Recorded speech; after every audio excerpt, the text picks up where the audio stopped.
student of MNIT Jaipur, present all in front of you as a core member of Team Cell. It gives me immense pleasure to welcome you all to this internship mentorship program being organized by MNIT Jaipur Hakodev with collaboration of Team Cell. Now, I would like to invite Deepak Boss to give us some information about Team Cell. That what is Team Cell? Boss, please. So, Steam Cell, CEL, Center for E-Learning. So, CEL is stabilized at ICT Center, MNIT Jaipur, and its aim to impart quality education in the easiest manner with equitable access to learner across the MNIT, and I can also say that across the India. The main motto of CL is to online learning by conducting seminars, learning events, workshop in the various field for those who are willing to learn new thing day by day. So it is online platform that will help beginner to start their journey and brush up on required concept to be industry ready. So the portal will offer video lecture. It may be recorded and maybe live session along with this interview experiences and many more.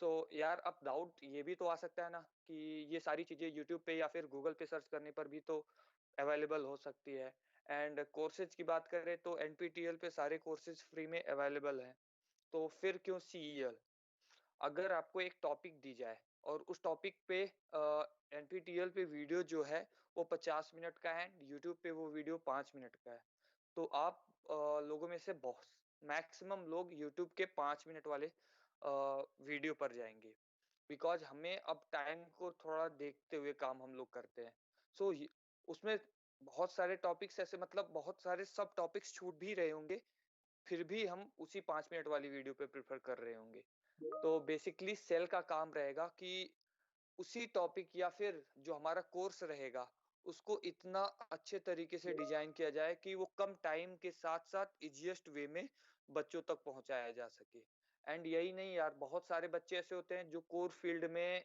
मतलब अपने branch का कुछ भी नहीं करते हैं वो software developer side या फिर कोडिंग से रिलेटेड काम करना स्टार्ट कर देते हैं क्योंकि उनका इंटरेस्ट ही नहीं बन पाता है कि वो कोर में काम करे तो इसके लिए टीम सीएल बहुत सारे इंडस्ट्री एक्सपर्ट से बात करके उनके कोर्स से रिलेटेड कुछ कोर्सेज पर भी काम करेगी जिससे कोर में लड़कों का इंटरेस्ट जगे और उनको कुछ ऐसे स्किल्स पे भी मतलब उनको लिए कुछ ऐसे स्किल्स भी प्रोवाइड करेगी कि जिससे उनका इंटरेस्ट लगातार बना रहे तो यही नहीं इसके साथ साथ बहुत सारे पॉडकास्ट होगा और आने वाले टाइम पे हमारे जब पोर्टल रेडी हो जाएंगे तो उस पे आपको ऑफ कैंपस के लिए जितनी भी सारी अपॉर्चुनिटीज आ रही होंगी वो वहां पर पोस्ट होती रहेंगी तो आई होप आप लोग सेल के बारे में समझ गए होंगे तो thank you Swapnil and thank you everyone Thank you, Deepak Boss. It was really a good bunch of information given by you, being the vice president of Team Cell. My dear friends, as we know that internships are very important for a bright future, they give us exposure to real world, well application of knowledge. Whatever we learned throughout our engineering years, we are exposed to the real world in which we have to work and apply that knowledge so that we gain experience and learn new skills. Also, it helps us to make new connections and friends. So here among us are present so many people who have cracked many internships like Nehal Chandra Boss, software development intern at Flipkart, Adesh Agrawal Boss, software development intern at Oracle, Rahul Jangir Boss, software development intern at Goldman Sachs, and Ankur Narayan Singh Boss, also a software development intern at Rubix. Now I request Ankur Boss to take the session further. Thank you, Swapnil. So now we will begin the session. First of all, I would like to call uh, Rahul Boss. He will take your DSA-based queries. So Rahul Boss, please unmute and introduce yourself. So, hello guys, my name is Rahul Jangir. First, I'm gonna share my screen.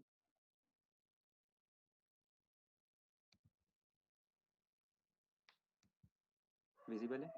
Nihal? Yeah, it's better. Okay. तो सबसे राहुल पहले सबसे पहले सो internship के लिए सबसे ज़्यादा जो ज़रूरी चीज़ होती है वो डीएसए होती है। ज़्यादातर कंपनियां मेजरली डीएसए ही पूछती हैं। तो आप ज़्यादातर शायद अब सेकेंड ईयर के हो तो आपने एक लैंग्वेज मोस्ट प्रोबेबली कर ही ली होगी। तो और अगर नहीं किया है तो आपको सबसे पहले एक लैंग्वेज करनी है, या तो आप जावा कर लो या सी प्लस प्लस कर लो। तो और लैंग्वेज करने के लिए जैसे मैंने जावा की थी, तो अगर आपको जावा करनी है तो अपनी कक्षा के ऊपर ये जावा की प्लेलिस्ट जो मैंने खुद ने देखी थी, ये काफ़ी अच्छा कोर्स है। तो ये देख सकते हो, और इसी चैनल के ऊपर सी प्लस प्लस का भी कोर्स है। अगर आपको अच्छा लगे तो वो भी ट्राई कर सकते हो। मैंने खुद ने नहीं देखा, लेकिन जावा के लिए ये बेस्ट है। ठीक है, तो अगर आप कोई भी एक लैंग्वेज करना स्टार्ट करते हो तो सबसे पहले जैसे आपने कोई भी टॉपिक किया, एरे किया, तो ये जीएफजी आप में से सब जानते ही होंगे इस जीएफजी को। तो इसमें हर एक टॉपिक के कार्ड्स बने हुए होते हैं।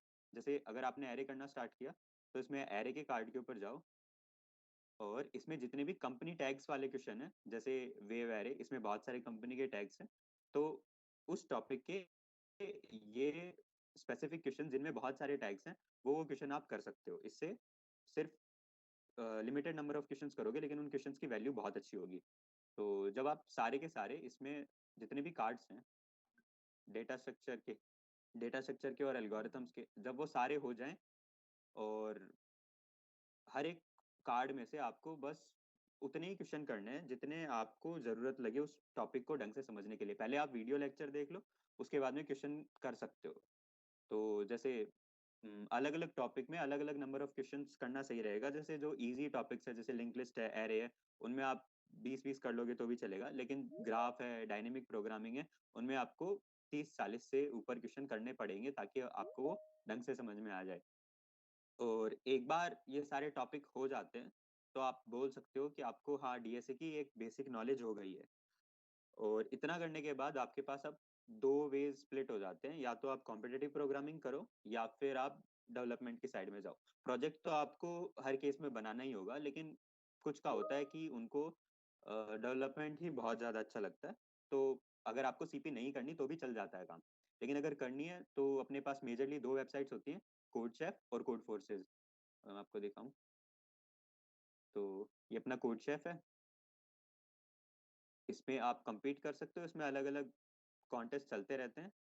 और बस मेन ये है कि आप रेटिंग के ऊपर ज़्यादा ध्यान मत देना, हर एक कॉन्टेस्ट दो, और उसमें पहले जो क्वेश्चन हो वो ठीक है, और जो ना हो वो कॉन्टेस्ट के बाद में उनके सॉल्यूशन जरूर देखना। कोड शेफ है और कोड फोर्सेज है, तो ये दोनों आप कॉम्पिटिटिव प्रोग्रामिंग के लिए काम में ले सकते हो। और जब अगर आपको मान लो सिर्फ प्रोजेक्ट्स वगैरह करने हैं, तो उसके बाद में अगर आपको सीपी नहीं करनी तो अपने पास बहुत ही बेस्ट प्लेटफॉर्म है इंटरव्यू बिट।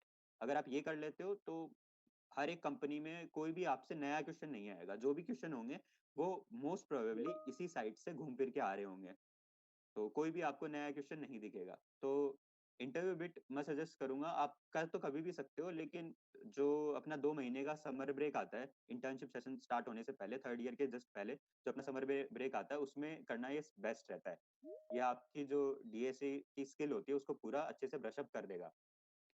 तो इसको अगर आपको करना है तो आपने पहले जीएफजी से सारे टॉपिक्स एक बार कर लिए हैं, तो यहाँ पर आपको क्या करना है, टॉपिक बाय टॉपिक नहीं चलना आपको। जैसे कोई भी एक टॉपिक खोलना है, जैसे आपने एरे खोला, तो इसमें इस तरह से बकेट्स बनी हुई आती हैं, ये एरे मैथ की बकेट।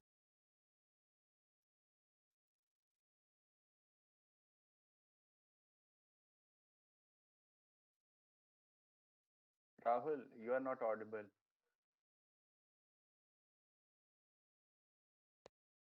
कितनी देर से म्यूट हूँ मैं? बस Just अभी बस हुए थे। बस बकेट वाले बात पे बैठी हो। अच्छा, ठीक है। ओके। तो हाँ, तो मैं क्या बोल रहा था, हाँ, इसमें बकेट्स बनी हुई आती हैं। आपको एक बकेट से सिर्फ एक ही क्वेश्चन करना है, पहले पूरा टॉपिक कंप्लीट करने की कोशिश मत करना। ठीक है, पहले आपको हर एक बकेट का एक एक क्वेश्चन करते हुए सारे के सारे टॉपिक्स कंप्लीट करने हैं, जैसे एरेज, मैथ, और फिर ऐसे करते करते पूरा यहाँ तक ग्राफ तक आपको हर एक बकेट को फिल कर देना है। ठीक है, उसके बाद में आपको दोबारा स्टार्ट करना है शुरू से, दोबारा आप एरे से स्टार्ट करो, दोबारा आप थोड़े और हार्ड वाले जो क्वेश्चन है उनको करना स्टार्ट कर दो। इससे क्या होगा, अगर आप एक टॉपिक करोगे पूरा फिर उसको छोड़ दोगे लंबे टाइम तक, तो वो आपके दिमाग से फिर निकल जाएगा। अगर आप ऐसे करोगे एक टॉपिक, मतलब सारे आपके फिर ऐसे जब आप दोबारा स्टार्ट करोगे तो दोबारा रिवाइज होते रहेंगे। और यहाँ पर आप ये देखो, ये मिनट लिखी हुई है यहाँ पे कि 37 मिनट इसका एवरेज टाइम है। तो ये क्वेश्चन जनरली इजी होते हैं, और जो ये 71 मिनट वाला है ये मोस्ट प्रोबेबली हार्ड होगा। तो आप स्टार्टिंग में कम मिनट वाले जो क्वेश्चन है उनको अटेम्प्ट करो, ताकि थोड़ा कॉन्फिडेंस रहे।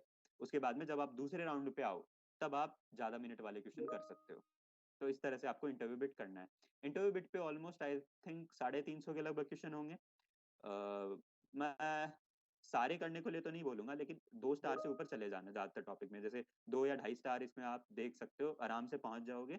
और 2 महीने मोर देन इनफ होते हैं इंटरव्यू बिट को खत्म करने के लिए। अगर आप ये कर दोगे तो आपका 80% काम हो जाएगा। इंटर्न में जो कंपनियां मेनली फोकस करती हैं वो डीएसए के ऊपर ही करती हैं। जैसे आप कोई भी बड़ी से बड़ी कंपनी ले लो, जैसे पहली जो कंपनी आती है वो आती है डी शॉप, वो डीएसए के ऊपर सबसे ज्यादा फोकस करती है। और उसमें भी मैंने जैसे कोडिंग राउंड था, इंटरव्यू दी, उसमें एक भी नया क्वेश्चन नहीं पूछा गया, सारे इन्हीं से थे। और इंटर्नशिप में जनरली कम राउंड्स होते हैं और इजीली हो जाते हो। कोई आपको सीएस के सब्जेक्ट्स नहीं पढ़ने पड़ते, बस डीएसए कर लो और ठीक ठाक से प्रोजेक्ट हो तो इजीली टॉप कंपनीज में से एक में इंटर्न मिल जाती है। तो ये हो गया डीएसए का। तो Okay, so one hello student have hello Rahul. So Vipul ने एक क्वेश्चन पूछा है, क्या it is necessary to do both CPP and web development?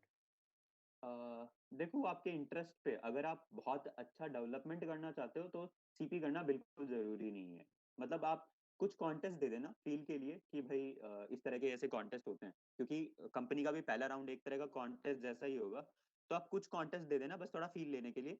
बाकी सीपी करना जरूरी नहीं है, इंटर्नशिप के लिए तो बिल्कुल भी नहीं है। बस अगर आप डीएसए आपने ढंग से कर लिया तो सीपी उतना जरूरी नहीं है। लेकिन अगर आपको डेवलपमेंट में उतना मजा नहीं आ रहा तो सीपी कर सकते हो, फिर सीपी ज्यादा अच्छा है। सीपी की जो रेटिंग्स है जब वो आप अपने लिंक्डइन पे और रेज्यूमे में दिखाते हो तो काफी अच्छा इम्पैक्ट डालती हैं। हेलो राहुल, चंद्र मतलब मैं मतलब हेलो।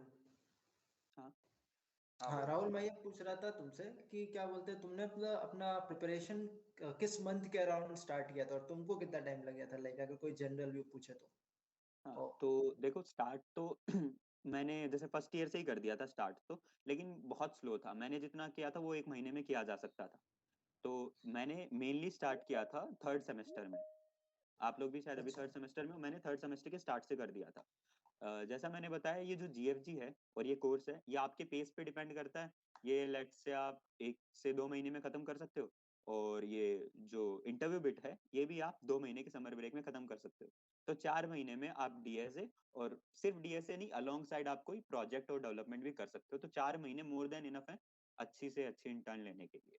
बस आपको अच्छा डेडिकेशन दिखाना पड़ेगा। अच्छा राहुल, तुम्हारी जो इंटर्न लगी है वो मतलब गोल्डमैन सैक्स में लगी है, और गोल्डमैन सैक्स जितने भी जो नॉन सर्किटल ब्रांच के, मतलब कि मेटा के, केमिकल के, वो सब लोग मैकेनिकल के हैं, उनके लिए हमारे कॉलेज में आई हुई सबसे बड़ी कंपनी होती है, तो है ना। तो एक बार गोल्डमैन सैक्स का इंटरव्यू राउंड, मतलब कि किस तरह से गोल्डमैन सैक्स का प्रोसेस होता है और किस तरह से उनके राउंड्स होते हैं और उनके एमसीक्यूज में क्या पूछे जाते हैं, या उसके लिए कोई स्पेसिफिक सजेशन तुम उन नॉन सर्किटल ब्रांचेस को देना चाहोगे कि कैसे होता है, एक बार उनको ओवरव्यू दे दो कि कैसे हुआ था तुम्हारा। तो गोल्डमैन का जो पहला राउंड था कोडिंग राउंड, उसमें 3 तो कोडिंग क्वेश्चन आए थे, बाकी एमसीक्यूज थे। तो एमसीक्यूज में इस तरह के क्वेश्चन थे, एप्टीट्यूड के, जनरल एप्टीट्यूड के क्वेश्चन थे।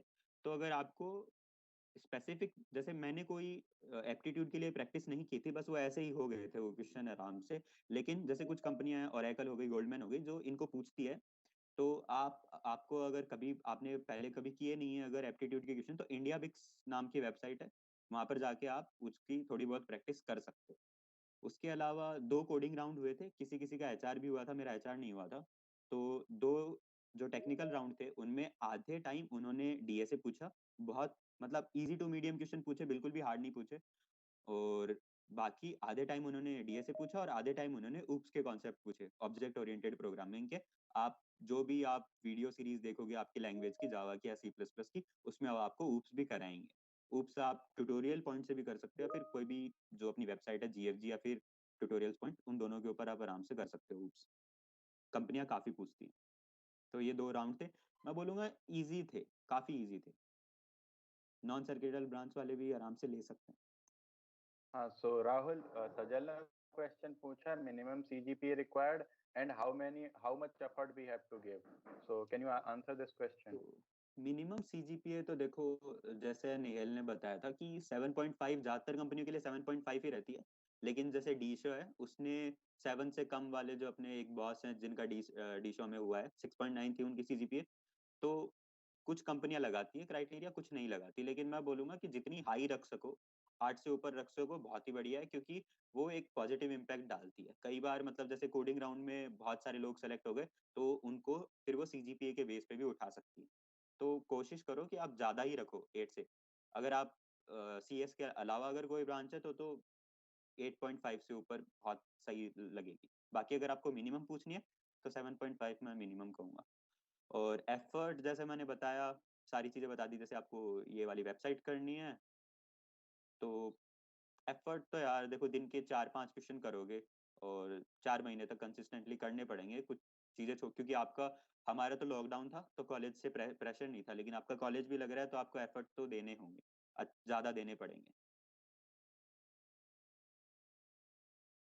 Rahul, हाँ, thank you. Now I would like to introduce Nehal boss. So Nehal, he will be he will be telling you about the communication skill, non-core, and interview. How to prepare for interview. Hello, आवाज आ रही है मेरी? हाँ, audible हो। Hello, ठीक है। एक बार अपना स्क्रीन शेयर हटा दो तो राहुल, राहुल अपना स्क्रीन शेयर हटा दो। Thank you. ठीक है, तो चलो सबसे पहले तो चलिए, बहुत काफ़ी सारे बच्चे आ गए, काफ़ी अच्छा लगा मुझे, क्राउड तो काफ़ी अच्छी आ गई। तो सबसे पहले मैं स्टार्ट करना चाहता हूँ अपने बारे में बताने से। तो मैं 3rd ईयर ईसी का स्टूडेंट हूँ, मैं पटना बिहार से बिलोंग करता हूँ, ठीक है। एंड बस एकदम नॉर्मल सा किड हूँ, ठीक है। नॉर्मली डेटा स्ट्रक्चर एल्गोरिथम करता हूँ, नॉर्मली प्रोजेक्ट्स भी नॉर्मल ही है। तो ऐसा कोई, मैं ये बताना चाहता हूँ कि ऐसा कोई खास बात नहीं है मेरे में भी, और एकदम आप जैसा ही लोग, ठीक है।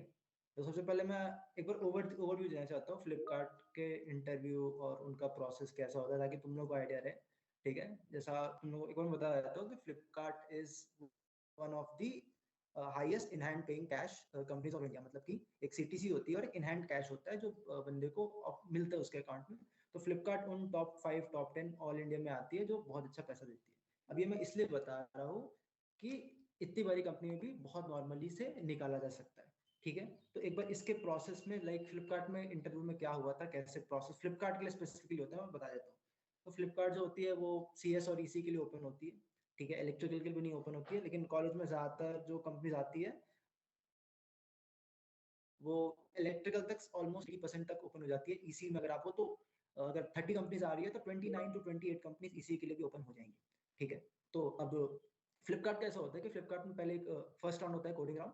तो फ्लिपकार्ट प्रेफर करता है फर्स्ट, उसमें 3 क्वेश्चन होते हैं। तो फ्लिपकार्ट पहले में तो से नॉर्मल जो सिंपल मैथ्स पूछती है वो पूछती है, एंड उसके अलावा वो डीपी के क्वेश्चन पूछते हैं। दोनों उनके जो 2 क्वेश्चन होते हैं वो स्टैंडर्ड डीपी नैपसैक या फिर कोई और कॉइन चेंज प्रॉब्लम उस पर होती है।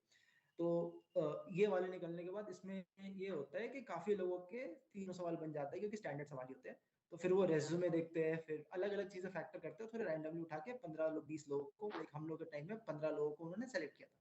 फिर उनके इंटरव्यूज होते हैं। तो फ्लिपकार्ट के इंटरव्यू में, बिकॉज देखो इंटरव्यू के बारे में एक जनरल ओवरव्यू में देना चाहता हूँ कि इंटरव्यू कैसे काम करता है किसी भी कंपनी का। तो देखो हर कंपनी का डिपेंड कर जाता है अलग अलग कि उनका इंटरव्यू कैसे कन्फिगर करता है, ठीक है। कुछ कंपनीज क्या होती है कि वो तुमको कोड कंपाइलर पे करा के रन करवाती है, तुमसे पूरा लिखवाती है। कुछ कंपनीज होती है वो थोड़ा बहुत सिस्टम डिजाइनिंग पूछने लगती है। कुछ कंपनी होती है वो तुमको बस अप्रोच पूछ के छोड़ देती है। तो फ्लिपकार्ट के टर्म्स में क्या हुआ था कि फ्लिपकार्ट बस अप्रोच पूछती थी जनरली, ठीक है। तो हमारा मेरा फर्स्ट 1 घंटे का इंटरव्यू हुआ था, उसने वहां पे 2 स्टैंडर्ड सवाल एकदम नॉर्मल, अभी भी तुम लोग कर लोगे ऐसे सवाल थे। रोटेटेड बाइनरी एरे में सर्च करना और एक ग्राफ का प्रॉब्लम था सिंपल ग्रिड वाला। तो वो उन्होंने जो सवाल पूछा था तो वो बेसिकली अप्रोच देखते थे। बहुत लोग का इंटरव्यू अच्छा गया था, फर्स्ट राउंड में 15 लोग थे, ज्यादातर लोग का इंटरव्यू अच्छा गया था, पर वो अप्रोच देखते थे। उसके बाद जब सेकंड राउंड के लिए कॉल हुआ तो मेरा, तो उसने मुझसे फर्स्ट सवाल पूछा, वो काफी मुश्किल पूछा मेरे एकदम। उसने ग्राफ प्लस डीपी प्लस कुछ और मिक्स करके पूछा। बहुत, मैंने सवाल के बाद में आज तक लाइफ में नहीं सुना था उन्होंने वैसा सवाल पूछा। पर फिर भी मैंने कोशिश किया कि जितना हो सके, जितना अप्रोचेस मैं उसको देख सकूं, क्योंकि मेरा बस ये था कि कुछ भी हो जाए अपना बेस्ट दे के आना है वहाँ पे। और मैं हमेशा इंटरव्यू में यही भरोसा करता हूँ कि interview is not about knowledge, तुम कितना जानते हो इस बात से इंटरव्यू नहीं डिसाइड होता है। इंटरव्यू बस होता है कि तुम इंटरव्यूअर को कितना खुश कर सको अपने स्किल से, या उसको समझा सको कि मैं सोच तो सकता हूँ। तो उसने एकदम रैंडमली कोई भी बहुत मुश्किल सवाल भेज दिया मुझे, और मैंने ट्राई किया। मैंने पूरा एक उसको अप्रोच बताया, रिकर्शन से बताया, फिर उसको डीपी किया, फिर अलग अलग तरीके से अप्रोच बताया। वो बता के उससे वो इम्प्रेस हो गया, क्योंकि वो सवाल की जो मैंने अप्रोच दिखाई वो उसे काफी अच्छी लगी। तो इससे मैं अपने एक पॉइंट पे आता हूँ कि इंटरव्यूज, बिकॉज तुम लोग भी अभी अभी टाइम है तुम लोग, okay, you got 6 months 7 months, ठीक है, अभी टाइम है। लेकिन अभी से ये बात को मेंटली प्रिपेयर रखो कि कोई भी डीएसए का सवाल जब तुम सॉल्व कर रहे हो, ठीक है, उसमें तुम्हें रटना नहीं है। चीजें चीजें ऐसी होनी चाहिए कि तुम उसको खुद से कंक्लूड कर सको। कि अगर तुमको रैंडमली रात में 3 बजे भी उठा के पूछ दो, तो तुम कुछ ना कुछ तो सोच के ब्रूट फोर्स तो बता ही दो कि ON² में कैसे कर दूं। वैसे मुझे पता है तुम ज्यादातर लोगों ने यहाँ पे तैयारी बिल्कुल स्टार्ट नहीं हुई, कि मैंने भी स्टार्ट नहीं की थी। इसके अराउंड दिसंबर के अराउंड बहुत नॉर्मल नॉर्मल लाइक एरे बना लेता था, ऐसा ही तैयारी थी, ठीक है। लेकिन अभी तुम सबको लोग वही हाल है कि हाँ एरे बन जाती है, थोड़ी बहुत लिंक लिस्ट पता है, पढ़े है थोड़ा बहुत। तो अभी तुम सबकी वही हालत है। लेकिन इन 6 months के दौरान जब भी अब तुम लोग थोड़ा इंटेंसिव तैयारी करोगे, तुम लोग कोशिश, क्योंकि तुम लोग को भी प्रेशर आया होगा अपने आसपास, कुछ लोगों को तुम लोग देखे होंगे जो बहुत अच्छा कॉम्पिटिटिव कोडिंग करते होंगे, या फिर वेब डेवलपमेंट बहुत अच्छा करते होंगे, अलग अलग चीजें अच्छा करते होंगे। तो उनको देख के अभी थोड़ा थोड़ा प्रेशर बिल्ड होने लगेगा। फिर आगे जाओगे तो थोड़ा और प्रेशर बिल्ड होने लगेगा। लेकिन उन प्रेशर बिल्ड होने के समय में भी तुम्हें बिखरना नहीं है। तुम्हें बस ये सोचना है कि इंटरव्यू में ये सवाल मैं खुद से सोच के बना सकूंगा कि नहीं बना सकूंगा, ठीक है। अब जैसे मान लो लेट से तुम्हें तो यहाँ पे मैंने यहाँ पे ये बताया तुम्हें कि इंटरव्यू में तुम्हें बस ये करना है। इंटरव्यू इज ऑल अबाउट कि तुम अपने इंटरव्यूअर को अपना दिमाग से उसको समझा सको कि क्या मैं सोच सकता हूँ कि नहीं सोच सकता हूँ। इवन ऑफ दो अगर मुझे कोई रैंडमली क्वेश्चन आ जाए, या फिर एकदम नॉन क्वेश्चन आ जाए कि एरे प्रिंट कर दो, एरे रिवर्स कर दो, तो भी मैं उस इंटरव्यूअर को अपने थिंकिंग से और अपने बोलने के तरीके से खुश कर दूं, कि उसको समझ में आए कि मैं अपने आइडियाज को कन्वे कर पाता हूँ। इसकी प्रैक्टिस करने के लिए तुम जब भी क्वेश्चन सोचो तो खुद से सवाल पूछता रहा करो कि मैं क्या कर रही हूँ। मैं अगर कोई देखो, जैसे अभी तुम लोग अगर तुम थोड़ा बहुत डीएसए प्रैक्टिस की होगे, तो तुम लोग ये देखे होगे कि सवाल बनाने का ट्राई किया। ऑब्वियसली पहली बार में नहीं बनेगा, चाहे कितना भी इजी क्वेश्चन हो, नहीं बनता है। तुम लोग यूट्यूब पे जाके सर्च करते हो, ठीक है। किसी का भी टेक डोज का वीडियो खुल गया, अमन अमन भैया का वीडियो खुल गया, किसी का वीडियो खुल गया, स्ट्राइवर की वीडियो खुल गई, तुमने उसका सॉल्यूशन देखा, थोड़ा बहुत समझ में आया, उसको जाके जीएफजी पे कोड लिखा और रन किया, खुश हो गए। नहीं, ऐसे करने का मत सोचो, ठीक है। कोशिश, जब सॉल्यूशन देखना इज नॉट बैड, बिल्कुल देखना चाहिए। 10 हाफ एन आवर 1 घंटे का के बाद बिल्कुल देखना चाहिए, मैं मानता हूँ। लेकिन यू बहुत ज्यादा क्वेश्चंस की प्रैक्टिस करनी होती है, और तुम ऐसे वेट नहीं कर सकते हो कि हाँ ठीक है, एक जैसे बहुत लोग बोल देते होंगे तुम्हें सजेशन में कि एक क्वेश्चन लो, उसको बनाने का ट्राई करो, नहीं बने तो 4 दिन तक उसको छोड़ दो, 4 दिन तक सोचते रहो। तुम्हारे पास उतना टाइम नहीं है, ठीक है। तो उतना टाइम नहीं है, 1 घंटे बाद सॉल्यूशन देख लो, कोई दिक्कत नहीं है, सबको ही देखते हैं, ठीक है। लेकिन जब सॉल्यूशन देख लो तो उसको अपने अंदर इंटरलाइज कर लो, समझ लो कि वो थॉट प्रोसेस कैसे हो रहा है, वो किस तरह से काम कर रहा है, और क्या तुम उसको खुद से सोच पाते हो कि नहीं सोच पाते हो। क्योंकि तुम्हारा खुद से सोचना ही इंपॉर्टेंट है। तुम इंटरव्यू पे कितने भी क्वेश्चंस कर लो, जीएफजी लीड कोड पे कितने भी क्वेश्चंस कर लो, इससे फर्क नहीं पड़ता, तुम्हारा सोच पाना ही इंपॉर्टेंट है। तो हम लोग सबसे पहले यहाँ पे बात आ गए कि इंटरव्यू में किस तरह से मतलब कि ट्रैवल्स करना बोलना चाहिए। अब दूसरी बात मैं यहाँ पे बोलना चाहता हूँ कि सो भी हमारे पास बेसिकली दो, मतलब कि हमारे कॉलेज में दो खंड बटे हुए, दो ब्रांचेस की बात होती है। एक होते हैं सर्किटल ब्रांचेस, और एक होते हैं अपने नॉन सर्किटल ब्रांच। सर्किटल मतलब कि CS EC electrical and other is बाकी जितने ब्रांचेस है वो सब। तो उन पे मैं बात करता हूँ। तो सबसे पहले CS EC इलेक्ट्रिकल के लिए आसान करता हूँ। देखो, तुम्हारे लिए इंटर्नशिप लगाना इज कंपैरेटिवली इजी। तुम्हें बहुत अपॉर्चुनिटीज मिलेगी, you will get around 25 companies to hit, okay. And if you prepare decently मतलब decently, you will get most probably you will get, sometimes depends on luck, sometimes depends on lot of factors। बहुत अच्छे लोगों का नहीं हो पाता है, अभी भी हम लोगों में बहुत अच्छे लोगों का नहीं हो पा रहा है, but it does not matter। if you prepare decent enough, you will get a 70 to 80% chance of getting internships if you do it just आराम से भी। if you do it like मेहनत करोगे, दिन का 3-4 आवर दोगे, तो उस पे you will able to, because you will get a lot of chance। but coming to the point जिसपे बहुत लोग नहीं बात कर पाएंगे, कि हमारे कॉलेज से जो नॉन सर्किटल ब्रांचेस के स्टूडेंट्स हैं उनको इंटर्नशिप कैसे मिलनी चाहिए, ठीक है। मेरे भी बहुत सारे फ्रेंड्स हैं जो बहुत एक्सटेंशनली टैलेंट है, लाइक हमसे 10 गुना ज्यादा टैलेंटेड हम लोग से लोग हैं, पर दे बट अभी तक बहुत सारे लोगों को ऑन कैंपस इंटर्नशिप नहीं मिल पाई है। तो देखो, मैं उनसे बात करके आया हूँ, मैं उनसे सजेशंस लेके आया हूँ, और उनके सजेशंस को मैं तुम पे देना चाहता हूँ कि first of all you should know कि रियलिटी क्या है, and then you should prepare according to that, because if you don't know your reality then तुम कुछ भी प्रिपेयर कर लो, अगर तुम्हें पता ही नहीं है कि आगे क्या होने वाला है, तो तुम प्रिपेयर कुछ अलग कर रहे हो, प्रिपेयर गलत तरीका से कर रहे हो, लेकिन होने कुछ और वाला है, तो फिर उसमें समझदारी नहीं है। पता होना चाहिए कि आगे क्या हो सकता है, उसके अकॉर्डिंग तुम अपनी स्ट्रैटेजी चेंज करोगे, ठीक है। तो फॉर नॉर्थ सर्किटल ब्रांचेस हमारे कॉलेज में इस साल 2 कंपनीज आई है। फर्स्ट कंपनी इज गोल्डमैन सैक्स, second company is decimal point. Goldman सैक्स I am not sure, but I think 3 और 2 3 4 आई थिंक नॉन सर्किटल लोगों को लेके गई है, आई am not sure, but decimal point 4 लोगों को लेके गई है, ठीक है। उसमें शायद एक सीएस के थे, बाकी से बाकी एक अतुल बॉस थे, वो मेटा के थे। तो उनके तो रफली अराउंड 5 से 6 नॉन सर्किटल लोगों की इंटर्न अभी तक लगी है, ठीक है। आगे 1 2 और कंपनी आएंगी तो उनमें लगेगी। तो लेकिन अब देखो, अब तुम्हें क्या करना है, बिकॉज तुम्हारे अराउंड भी लेट से अभी 2 आई है, तो आगे चल के 4 आ जाएंगी, 5 आ जाएगी, 6 आ जाएगी, जो ओपन फॉर ऑल हो जाएगी, ठीक है, कोई बात नहीं। पर फिर भी तुम्हें क्या करना चाहिए, तुम्हें ज्यादा फोकस ऑन कैंपस के जगह, बिकॉज गोल्डमैन सैक्स is a very big company है, बहुत लोगों की मतलब की हो जाती है 10 लोगों की, लेकिन उसमें भी काफी हैवी कंपटीशन हो जाता है। तो तुम्हारे लिए मेरा सजेशन ये रहेगा, after talking to a lot of people, कि you should try for off campus internship at least. Placement में इक्वेशंस चेंज, थोड़ी कंपनी बढ़ जाती है, अपॉर्चुनिटी ज्यादा हो जाती है, ज्यादा ओपन फॉर ऑल हो जाती है। इंटर्नशिप्स में it's difficult, it's not only difficult in MNIT, IIT BHU, IIT Bombay, कोई भी आईआईटी उठा लो, कोई भी कॉलेज उठा लो, वहां पे भी यही इक्वेशन रहता है, वहां पे भी कंपनीज कम ही आती है comparatively to open for circuital branches. So what you should focus on is focus on getting off-campus internships. Now, what is off-campus internship and how to get it? See, off-campus internship मतलब ये होता है कि college के बाहर से तुम अलग-अलग सोर्सेज से कोई कंपनी में इंटर्नशिप का काम करो। क्या मुश्किल होता है? थोड़ा सा मुश्किल होता है, लेकिन अगर स्पेसिफिक तरह से स्किल से बनाओगे तो उतना मुश्किल भी नहीं रहता है। क्योंकि अगर तुम अप्लाई करोगे अच्छे जगह पे और अच्छे तरीके से अप्लाई करोगे और थोड़ा सा स्किल इंप्रूव कर लोगे, उतना मुश्किल भी नहीं होता जितना लगता है।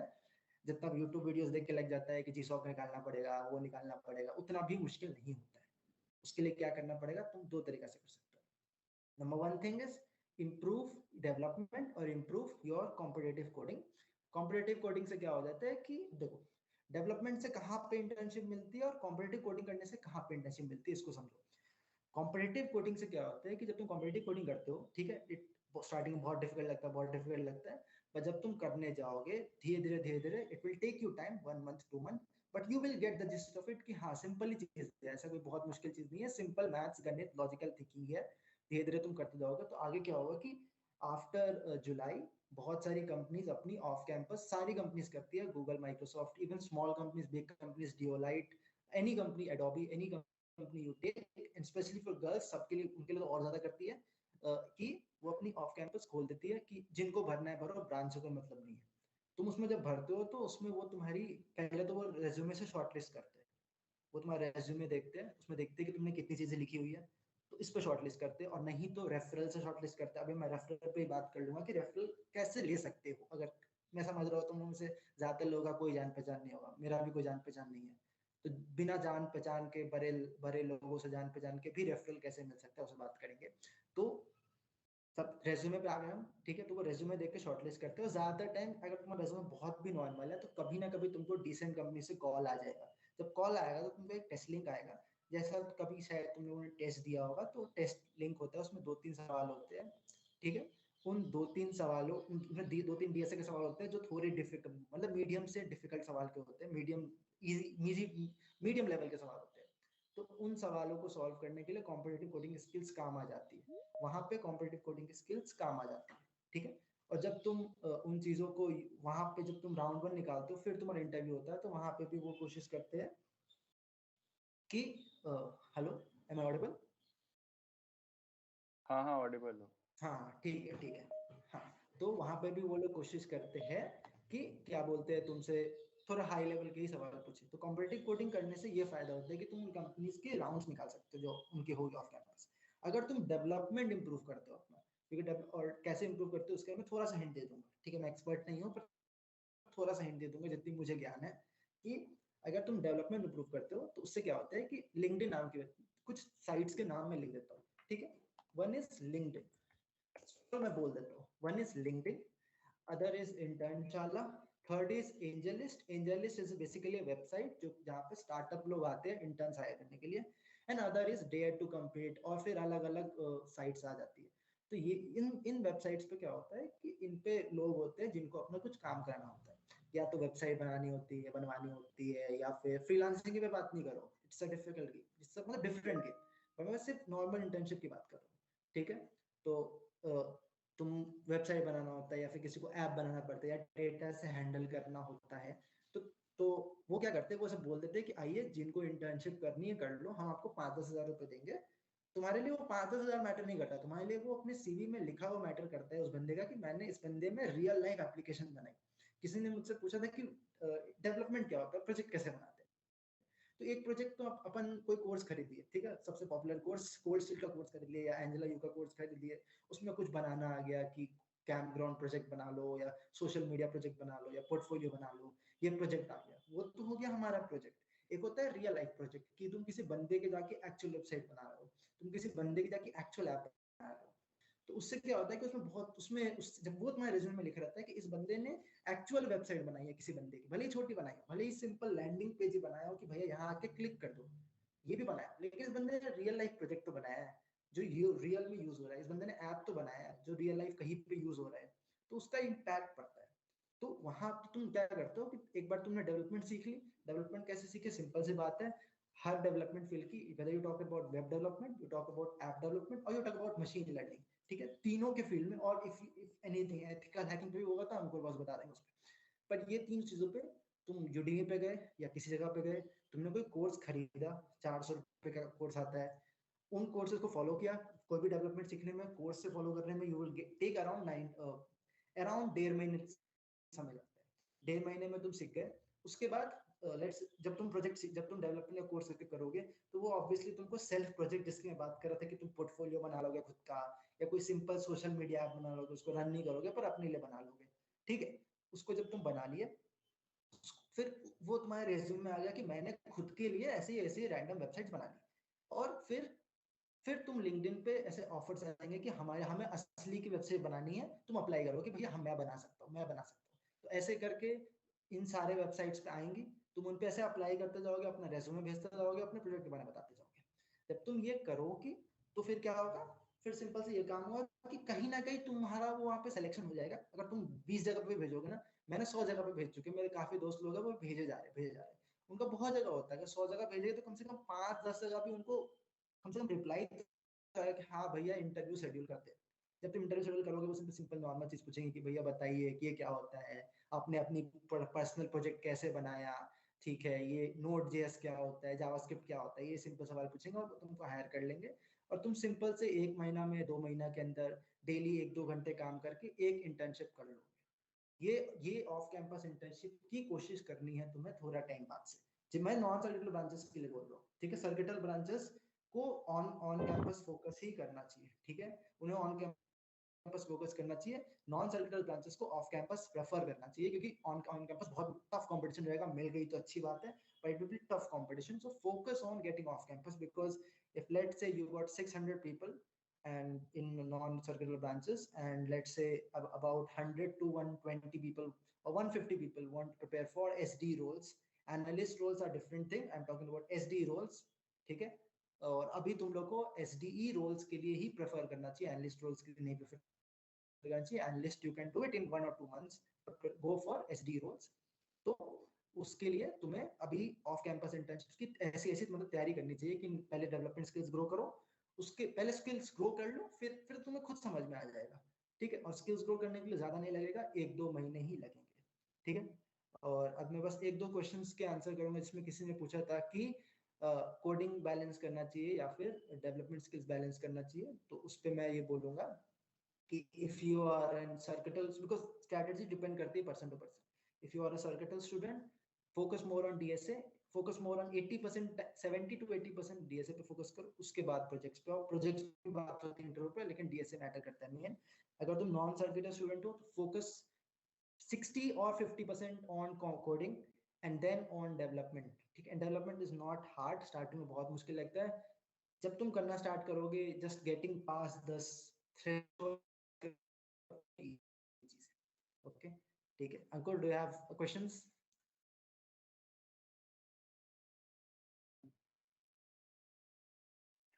So Sajal has asked how to manage competitive coding in college studies. Okay बहुत बढ़िया सवाल भाई। हम लोग के समय में तो हम लोग घर पे बैठे रहते हैं, 1.5 साल से बैठे हुए हैं। तुम लोग कॉलेज आए हुए हो, दिन भर दिमाग खराब होता है, लैब है, बहुत सारी चीजें हैं, ठीक है। लेकिन मैं ये बोलना चाहूंगा कि हमसे जो 2 साल सीनियर लोग थे, मतलब हमसे 2 साल सीनियर, तुम मुझसे 3 साल सीनियर, और वो और उनके जस्ट ऊपर जितने भी लोग हैं वो सब कॉलेज जाके ही प्रिपेयर किए हैं। तो it's not something that can not be done. First of all you have to understand it, it's not something that can not be done, but how to done it, well मैं ये बताना चाहूंगा कि okay see you will be busy, सुबह तो busy रहोगे, शाम में भी बिजी रहोगे, 7-8 बजे के बाद यू विल गेट, तुम्हें थोड़ा बहुत टाइम मिलेगा। एंड ऐसा हेक्टिक क्या बोलते हैं, प्रेशर, अभी स्टार्टिंग में सिर्फ एग्जाम टाइम में हेक्टिक होता है, उसके बाद चिल रहते हैं, उसके बाद थोड़े चिल रहते हैं। तुम वैसे भी कॉलेज का पढ़ते नहीं हो, बाहर वही कैफे ब्लैकआउट, क्लब ब्लैकआउट, यही सब में घूमते रहते हो, ऐसा तो कुछ है नहीं। तो 8-9 बजे के बाद, 10 बजे के बाद तुम्हें समय मिलेगा, तब जितना हो सके 2-3 आवर जितना हो सके तब कोशिश करने का सोचो, ठीक है। बहुत बार ऐसा हो जाता है, मुझे पता है कि 8-9 बजे कॉम्पिटिटिव कोडिंग के कॉन्टेस्ट हो जाते हैं, ठीक है। तो उसके लिए तुम टाइम निकाल सकते हो, ज्यादा नहीं होते हैं, कोड सेप पे होते हैं 8 बजे के रन होते हैं, कोड फोर्स पे होते हैं वो भी 8-5-9 बजे, कभी 9 बजे हो जाते हैं। तो तब उस दिन तुम थोड़ा सा एडजस्ट करके ट्राई कर सकते हो, और बाकी 10 बजे के बाद या 11 बजे के बाद 1-2 घंटा भी अगर कर पाओ अभी, ठीक है, तो बेटर रहेगा। और जब वीकेंड्स आए, सैटरडे संडे, तो कोशिश करो कि ज्यादा टाइम इन कामों में करने पे दो, रादर देन टाइम अलग जगह, क्योंकि तुम लोग के लिए थोड़ा मुश्किल रहेगा, लेकिन मुश्किल सबके लिए रहेगा, ये बात को समझो। सारे कॉलेजेस के लिए मुश्किल रहेगा, इंडिया में जितने लोग हैं, जो भी तुम्हारे कॉम्पिटिटिव है, सबके लिए मुश्किल रहेगा। तो तुम अगर रिलेटिव मुश्किल है तो तुम लोग की स्ट्रैटेजी और उस पर डिपेंड करेगा। तो कोशिश करो कि टाइम कम जगह वेस्ट करो। दूसरी तरफ कोशिश ये करो कि ज्यादा जगह ना भटको, बिकॉज कॉम्पिटिटिव कोडिंग की तुम बात करो तो ऐसा नहीं करो कि हैकर रैंक पे कभी शिफ्ट कर जाओ, कभी कोर्स पे शिफ्ट कर जाओ, कभी कोर्स पे शिफ्ट कर जाओ। Competitive coding is all about कि सारे क्वेश्चंस देख लेना एक बार से, एक जगह पे स्टिक करके। अगर तुम कभी कोड शेप देते रहोगे, कोड फोर्स देते रहोगे, हैकर रैंक देते रहोगे, सब पे इजी सवाल सॉल्व करते रहोगे, इतना लेवल अप नहीं होगा। Try to pick up one website. If you would ask me, I would say pick up Code Forces. It's better than CodeChef. Pick up Code Forces and stick to that. Contest हो तो उनके contest दो, and then after contest, मतलब जब free time मिले तो उनके जाके पुराने सवालों में थोड़े level up सवाल, जैसे मान लो तुम्हारी रेटिंग 900 है, Code Forces पे स्टार्ट होती है 800 से, तुम्हारी 900 है, तो 1000 वाले टैग वाले सवाल सॉर्ट करके उनको सॉल्व करने की कोशिश करो। नहीं हुआ तो उनको सॉल्यूशंस पढ़ो। अगर तुम्हारी रैंक 1100 है कोड फोर्सेस पे, तो 1200 वाली सॉल्व करो, 1300 वाली सॉल्व करो, थोड़ा सा अबव वाले को सॉल्व करने का ट्राई करो, ठीक है। और बाकी कॉलेजेस का चिल है, उतना भी टेंशन नहीं है। एग्जाम टाइम में पढ़ के तुम लोग अभी स्टार्टिंग में, बिकॉज अभी तुम लोग जस्ट आए हो, तो थोड़ा सा टेंशन हुआ होगा फर्स्ट टाइम में, पर soon you will get adjusted to it and फिर हो जाएगा, उतना भी टेंशन लेने वाली बात नहीं है। चलो, So there is one question from Chandra: what to do first, DSA or web development? do DSA first without any doubt. DSA her time काम आएगा, अगर let's say, because let's say in the worst case you do not get an internship, still in placement times, और फिर placement और internship session, मतलब दिसंबर के बाद के भी इंटर्नशिप्स आती है, तो उनमें भी डीएसए को प्रेफर करो। और प्लेसमेंट टाइम में तो डीएसए मैटर कर देता है, कि प्लेसमेंट टाइम में तुम ऑन कैंपस तो डीएसए ही मैटर करता है मेनली, तो इसलिए डीएसए प्रेफर करो, ठीक है। अगर तुम्हें डेवलपमेंट में इंटरेस्ट पहले से रहा है तो बढ़िया बात है, नहीं भी रहा है तो पहले डीएसए प्रेफर करो। मेरा सजेशन है कि try to get till link list और ट्री, मतलब कि टॉपिक होता है तो लिंक लिस्ट या फिर ट्री तक जाने की कोशिश करो, ठीक है। उसके बाद फिर जहां तक अगर तुम पहुंच जाओ, ज्यादा मुश्किल नहीं आएगा, 1 महीने का टाइम, एक महीने का टाइम लगेगा अगर तुम एकदम बिगिनिंग से स्टार्ट कर रहे हो, ठीक है। तो try to reach till tree, then get back to your development करो। Try to build at least if you're, because I do web development, so I know about web development, so at least try to go till front end हो जाए या JavaScript तक आ जाए, फिर बहुत छोटा सा प्रोजेक्ट बना लिए, फिर वापस आओ और डीपी तक बस मास्टरी करने का सोचो। ग्राफ मत सोचो, ग्राफ में बहुत टाइम लग जाएगा, कोई जरूरत नहीं है अभी। फोकस टिल डीपी तक करने की कोशिश करो, एंड देन उसके बाद वापस आ जाओ अपने डेवलपमेंट वाले प्रोसेस में। और फिर थोड़ा देर बाद like once you get started in development and this, तो उसके बाद क्या बोलते हैं you will get accustomed to it and फिर तुम मैनेज करना सीख पाओगे. ठीक है. Ankur, is there any more question? There is one more question. Harsh has asked, normally how many are selected for the internship? Okay, normally how many are selected for internships? It depends on branch to branch. I think this year approximately 25 companies have come, and मेरे हिसाब से शायद figure जो है वो 80 से 100 लोग होंगे, मतलब 100 से 120 अभी तक सेलेक्ट हुए हैं. लाइक अगर इसी में मैं जितना रिकॉल कर पा रहा हूँ, मुझे लगता है 20 से 25 लोग होंगे शायद, है ना. 20 से 25 लोग होंगे जिनकी इंटर्नशिप लगी है. CS में आई थिंक फिगर 40 क्रॉस किया होगा, 40 to 45 if I'm not wrong. And so approximately 100 to 120 people get internships from our college, at least till now. I may be wrong, the figure may be more, it will not be less, but it can be more. But I think the figure would be at least close to 100 to 120.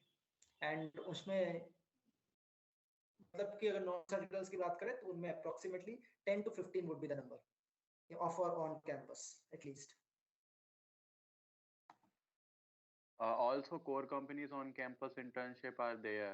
So this is asked by Rahul. Yes, बिल्कुल कोल companies के लिए है. मैं EC का बता सकता हूँ because I'm not expert on other branches, but या EC के लिए कंपनीज आती है. टेक्सास इंस्ट्रूमेंट नाम है. हमारे ब्रांच के एक स्टूडेंट एक बॉस है, इंदर नाम है उनका. तो और मेरे दो दोस्त है इलेक्ट्रिकल में, तो अमन बॉस और संभव बॉस, उनकी टेक्सास इंस्ट्रूमेंट्स में क्या बोलते लगी थी, क्या बोलते इंटर्नशिप. काफी अच्छी कंपनी है. तो EC में और इलेक्ट्रिकल में अभी तक जो कंपनी आई है कोड के लिए वो है आई थिंक टेक्सास इंस्ट्रूमेंट. ये अप्रोक्सीमेटली 4 to 5 मतलब 3 पीपल इस साल सेलेक्ट किए, पर जनरली उनका एवरेज 4 रहता है. 4 सेलेक्ट करती है. इनके प्रिपरेशन के लिए मुझे ज्यादा आइडिया नहीं है, पर जितना मैंने उनसे पूछा था कि उन्होंने कैसे प्रिपेयर की थी, तो उनका ये कहना था कि वो थोड़े उनके कुछ स्पेसिफिक टॉपिक्स होते हैं जो नेट पे तुम्हें मिल जाएंगे, लाइक ओपैम हो गया, या फिर जो फर्स्ट ईयर में तुमने इलेक्ट्रॉनिक्स पढ़े थे, या फिर कुछ चीजें होती है, तो उन चीजों को पढ़ के उनका हो गया था. और मैंने उनसे पूछा था कि क्या बोलते हैं कितना टाइम लगता है उन्हें प्रिपेयर करने में. तो वो ऐसे तो पढ़ाई में अच्छे थे, लेकिन उन्होंने बोला था कि उन्हें प्रिपेयर करने की टेक्सास स्पेसिफिक लाइक, क्योंकि इंदर का डीएसए भी अच्छा था और कोर भी अच्छा था, पर जो बाकी इलेक्ट्रिकल स्टूडेंट्स थे वो गेट की तैयारी कर रहे थे, तो उनको टेक्सास स्पेसिफिक प्रिपेयर करने में अप्रोक्सीमेटली 20 डेज लगी. और जब मैंने पूछा कि अगर कोई स्टार्टिंग से करे तो कितना टाइम लगेगा, तो उन्होंने कहा कि अप्रोक्सीमेटली अगर फर्स्ट ईयर की इलेक्ट्रॉनिक्स थोड़ी बहुत भी आती है तो तुम्हें 1.5 महीने के अराउंड लग सकता है, 1 से 1.5 महीने. अगर तुम्हें उनसे ज्यादा अगर डिटेल चाहिए होगी तो बिल्कुल इंदर बॉस नाम है, अमन बॉस नाम है, संभव बॉस नाम है, इनसे बिल्कुल कांटेक्ट कर सकते हो at least for EC and electrical core internship. और बाकी इंटर्नशिप्स के लिए मैकेनिकल में लगी है जितना मुझे पता है. हाँ, मैकेनिकल में 2 लोगों की लगी है इंटर्नशिप्स, तो उनसे तुम लोग बात कर सकते हो बिल्कुल. और बाकी आई थिंक और कंपनीज आएगी मेटा के लिए, आई थिंक आनी चाहिए. Now two more companies will visit for Meta also, I guess in January. So now I would like to call. Yeah, go ahead. Now I would like to call Adesh. I would like to call Adesh first for development related queries. So Adesh, please unmute yourself if you are there. Yeah, hello guys. Am I audible? Yeah, you are audible. First of all, I should introduce myself. My name is Adesh Agrawal, third year undergraduate in electronics branch. For the sake of meeting, I would like to say that I am intern at Oracle, upcoming intern, software developer intern at Oracle. So, like, whatever questions, Ankur, you would like to ask to me, I would be very happy. First question I can see here is that Harsh has asked, I made a website using Eliminar and plugin, not coding. So he have used some kind of plugin to make a website. So he want to ask if he should add that website into his portfolio or not. Yeah, you can. Because they need the whatever thing you are doing. भाई आप जो भी कर रहे हो तो उसको एक बार दिखा दो, तो उनको लगता है कि हाँ आप जानते हो उस चीज को. अब जैसे आपने कहा है कि you made a website using Eliminar plugin, not coding. So like उनको ये आइडिया लग जाएगा कि हाँ आपको डिजाइनिंग आती है, ठीक है, आपको बेसिक पता है, तो ऐसा कुछ नहीं कि ऐड कर सकते हो आप, ऐसा कुछ नहीं है. पर ये कि हाँ अगर आप उसको सोचो एज अ प्रोजेक्ट कंसीडर करने का, तो आई थिंक नहीं, वो नहीं कर पाओगे आप. क्योंकि उसके लिए बेसिकली उनको फ्रंट एंड जो बनेगा कंपनी में जाकर के, वो उसके लिए कोड की ही रिक्वायरमेंट है। ओके, सो डेवलपमेंट अगर किसी को सीखना है तो वो कहाँ से स्टार्ट करेगा, एंड कौन कौन से कोर्सेस ले सकता है, एंड कितने टाइम में उसको खत्म करने का टारगेट होना चाहिए? देखो, पहली चीज कि अपने को पहले बेसिक क्लियर होना चाहिए। अगर फंडामेंटल क्लियर नहीं होगा तब तक अपन कुछ नहीं कर सकते। तो ये है कि या तो कोई जैसे क्या बोलते हैं, बहुत सस्ते कोर्सेज मिल जाते हैं, मैं स्पॉन्सर नहीं कर रहा किसी को, बट यूडेमी है, सबने नाम सुना होगा। तो उस पर दो लोग हैं अवेलेबल, जैसे एक कोल्ड स्टील है, एक एंजेला यू है, ठीक है। तो उन दो से सीख सकते हो, उसमें पूरा बूट कैंप है, तो उसमें मतलब टेंशन लेने का जरूरत नहीं होता है। उसमें लगता है कि भाई वो जो पढ़ाई रहे हैं एक तरीके से हम कोचिंग कर रहे हैं, ठीक है, तो वो शुरुआत से लेकर एंड तक आपको पूरा कराएंगे। या फिर आपको लगता है नहीं भाई मैं यूडेमी से नहीं करना चाहता, मैं यूट्यूब से करना चाहता हूँ, तो उसमें बहुत सारे प्लेटफॉर्म्स मिल जाएंगे। तो आप स्टार्ट करो HTML CSS जावास्क्रिप्ट बेसिक्स, और जब आप ये कर लो तो अपना क्या बोलते हैं, अपना पहले अगर फ्रंट एंड में इंटरेस्ट जाग रहा है आपका, तो क्योंकि वो HTML CSS जावास्क्रिप्ट करने का आप आइडिया लग जाएगा फ्रंट एंड में क्या होता है, बैक एंड में क्या होता है, ठीक है। अब आपका इंटरेस्ट जाग रहा है फ्रंट एंड करना है मेरे को, तो आराम से अलग अलग स्टाइलिंग्स मिल जाती है, यूट्यूब पे मिल जाती है, अलग अलग छोटे छोटे चैनल्स हैं। जैसे एक ऑनलाइन ट्यूटोरियल मेरे को याद नाम याद है, मैंने भी उससे स्टाइलिंग सीखी थी काफी, तो वो मतलब आपकी स्टाइलिंग उससे स्ट्रांग हो जाएगी। अगर आपको जावास्क्रिप्ट से लगता है कि नहीं भाई मेरा बैकएंड करना चाहिए, तो आप आगे बढ़े, अपना क्या बोलते हैं SQL नॉन SQL या जेंगो। जेंगो थोड़ा बूटस्ट्रैप टाइप में रहता है, तो उससे दिक्कत कम आती है कि दरअसल जैसे अपन बूटस्ट्रैप सब अधिकतर लोग जानते होंगे, तो डायरेक्ट कोड्स अपने को मिल जाते हैं। तो जेंगो के लिए पाइथन आना जरूरी है, और नॉन SQL के लिए आपका जावास्क्रिप्ट अच्छे से होना चाहिए। तो वो चीज़ें फैक्टर्स हैं जो सोच के रखने पड़ते हैं कि भाई इसमें भी 3 ऑप्शन है अपने पास, अपन SQL कर रहे हैं नॉन SQL, तो अपन उस बैकएंड पे जा सकते हैं। और किसी को होता है कि भाई मैं दोनों कर सकता हूँ, full stack, front end back and. तो दोनों के लिए ये है कि आपको इक्वल टाइम देना पड़ेगा। जैसे फ्रंट एंड के लिए आपने अपना CSS जो है वो अच्छे से कर लिया, और बैकएंड को संगी संग पैरेलल में चलाना पड़ेगा। क्यों? क्योंकि उसमें थोड़ा सा, जैसे अगर नॉन SQL कर रहे हो, क्योंकि मैंने नॉन SQL से किया तो थोड़ा उसका नॉलेज थोड़ा ज़्यादा है। तो जैसे MongoDB है, तो आप उससे करोगे तो आपको एक बार याद रखना पड़ता है कुछ चीज़ों को, कुछ फॉर्मेट होता है जिसको आपको अच्छे से एक बार बार बार थोड़े थोड़े टाइम में रिवाइज करते रहना चाहिए, वरना अगर वो भूलते हैं तो फिर ये रहता है कि थोड़ी दिक्कत आएगी। तो उस चीज़ का अपने को ध्यान रखना है कि ये जर्नी जो चलती है ये एक तरीके से वैसे तो कभी खत्म नहीं होगी, बट हाँ अगर क्या बोलते हैं आप बेसिक कर रहे हो, तो जैसे जो मैंने बताया इनिशियली आपको HTML CSS जावास्क्रिप्ट, तो ये आपका इस तरीके से रहता है कि लगभग अगर आप ढंग से कर रहे हो, मतलब थोड़ा अपना क्या बोलते हैं पूरा जितना भी ध्यान है उस पर लगा रहे हो, तो लगभग आपको 15 से 20 मिनट 15 से 20 दिन में आपका आराम से अपना पूरा बेसिक क्लियर हो जाएगा, ठीक है। किसी को ज़्यादा टाइम लगता है तो ज़्यादा से ज़्यादा 1 महीना, ठीक है। फिर उसके बाद मैंने आपको बताया कि जैसे आप जो भी CSS जावास्क्रिप्ट वगैरह जितना भी है, ठीक है, तो उसके लिए स्ट्रॉन्ग पोर्शन होने के लिए कम से कम एटलीस्ट 2 महीने तो चाहिए ही चाहिए, जिससे आप इतने स्ट्रॉन्ग हो जाओ कि हाँ आप कंपनी लेवल तक के, जैसे जो प्रेशर मिलता है कंपनी के टाइम पे कि आपको भाई 1 या 2 दिन के अंदर साइट बनानी ही बनानी है, तो आप वो हैंडल कर सकते हो। तो I think you can do like journey लगभग 3 या 4 महीने तो चाहिए ही चाहिए। बट ये कि उसके साथ साथ इस चीज़ का जरूर ध्यान रखना भी, क्योंकि आप लोग इंटर्नशिप के लिए कर जा रहे हो, तो DSA पे ज़्यादा फोकस रखना, क्योंकि इंटर्नशिप में ऐसा रहता है कि भाई अगर आप इंटरव्यू को चाहोगे तो आप उसको अपने अगर आपको वेब डेवलपमेंट लग रहा है कि नहीं भाई मैं आंसर नहीं कर पाऊंगा वो जो पूछेगा, तो आप आराम से DSA पे उसको ले जा सकते हैं। और अगर बहुत से लोग हैं जो क्या बोलते हैं अपना वेब डेवलपमेंट नहीं करते हैं, वो अच्छे से नहीं करते हैं, प्रोजेक्ट बना लिया, काम खत्म। तो उसके लिए ये रहता है कि भाई आप DSA अच्छे से करके रखो, तो DSA तो मस्ट है हमेशा। बाकी कुछ कंपनीज हैं, अब जैसे ओरेकल है, तो ये लोग मतलब DSA पे भी फोकस करते हैं और प्रोजेक्ट पे भी फोकस करते हैं। तो कुछ कंपनीज ऐसी होती हैं जो आपके दोनों पे फोकस रखेगी कि आपका DSA भी स्ट्रांग होना चाहिए, आपका अपना जो प्रोजेक्ट वाला पोर्शन है वो भी स्ट्रांग होना चाहिए। तो उस चीज़ का ध्यान रखते हुए आप लोग थोड़ा सा उसको देखें। So, Priyanshu have asked that should we buy domain to publish our website? No, देखो ऐसा रहता है कि अपना जब अगर क्या बोलते हैं बैकएंड नहीं होता, नॉर्मल स्टाइलिंग कर देते हैं, HTML CSS जावास्क्रिप्ट वर्किंग होता है, बस बैकएंड नहीं होता अपना। तो आई थिंक बैकएंड सबको क्लियर होगा कि बैकएंड में जो सिंपली कर रहा हूँ वो सबको होगा, आई थिंक, है ना अंकुर? ऐसा मतलब मान के आई चलते हैं। गेस मोस्ट प्रोबेबली अभी इन लोग को बैक एंड के बारे में सबको तो जानकारी नहीं होगी, मैं बता तो देता हूँ थोड़ा ब्रीफ में बता शॉर्ट दो में। उन लोग को। हाँ, देखो 2 तरीके की चीज़ें होती हैं फ्रंट एंड में। जो आप साइट देखते हो सामने, जैसे अभी आप गूगल चला रहे हो तो आपको सामने जो दिख रहा है वो फ्रंट एंड है। बट बैकएंड क्या होता है, जैसे गूगल है उसमें आप सर्च कर रहे हो, तो सर्च जो आप कर रहे हो तो वो किस तरीके से डेटाबेस में से आ रहा है, कौन कौन से सर्चेज अपने को चाहिए, वो बेसिकली अपना बैकएंड का डेटा, मतलब बैकएंड में जो डेटा रहता है वो उससे क्या बोलते हैं अपना जितना भी क्या बोलते हैं उसको डेटा चाहिए, तो वो उस तरीके से लेगा। तो वो होता है अपना पूरा बैकएंड जो डेटाबेस वगैरह, इसके लिए मैं जो आपको बैकएंड के लिए मैं लेके जा रहा हूँ। ठीक है, तो मेरा क्या था, मैं एक मिनट रुकना है ना, ऊपर कुछ नेटवर्क इशू आ रहा है।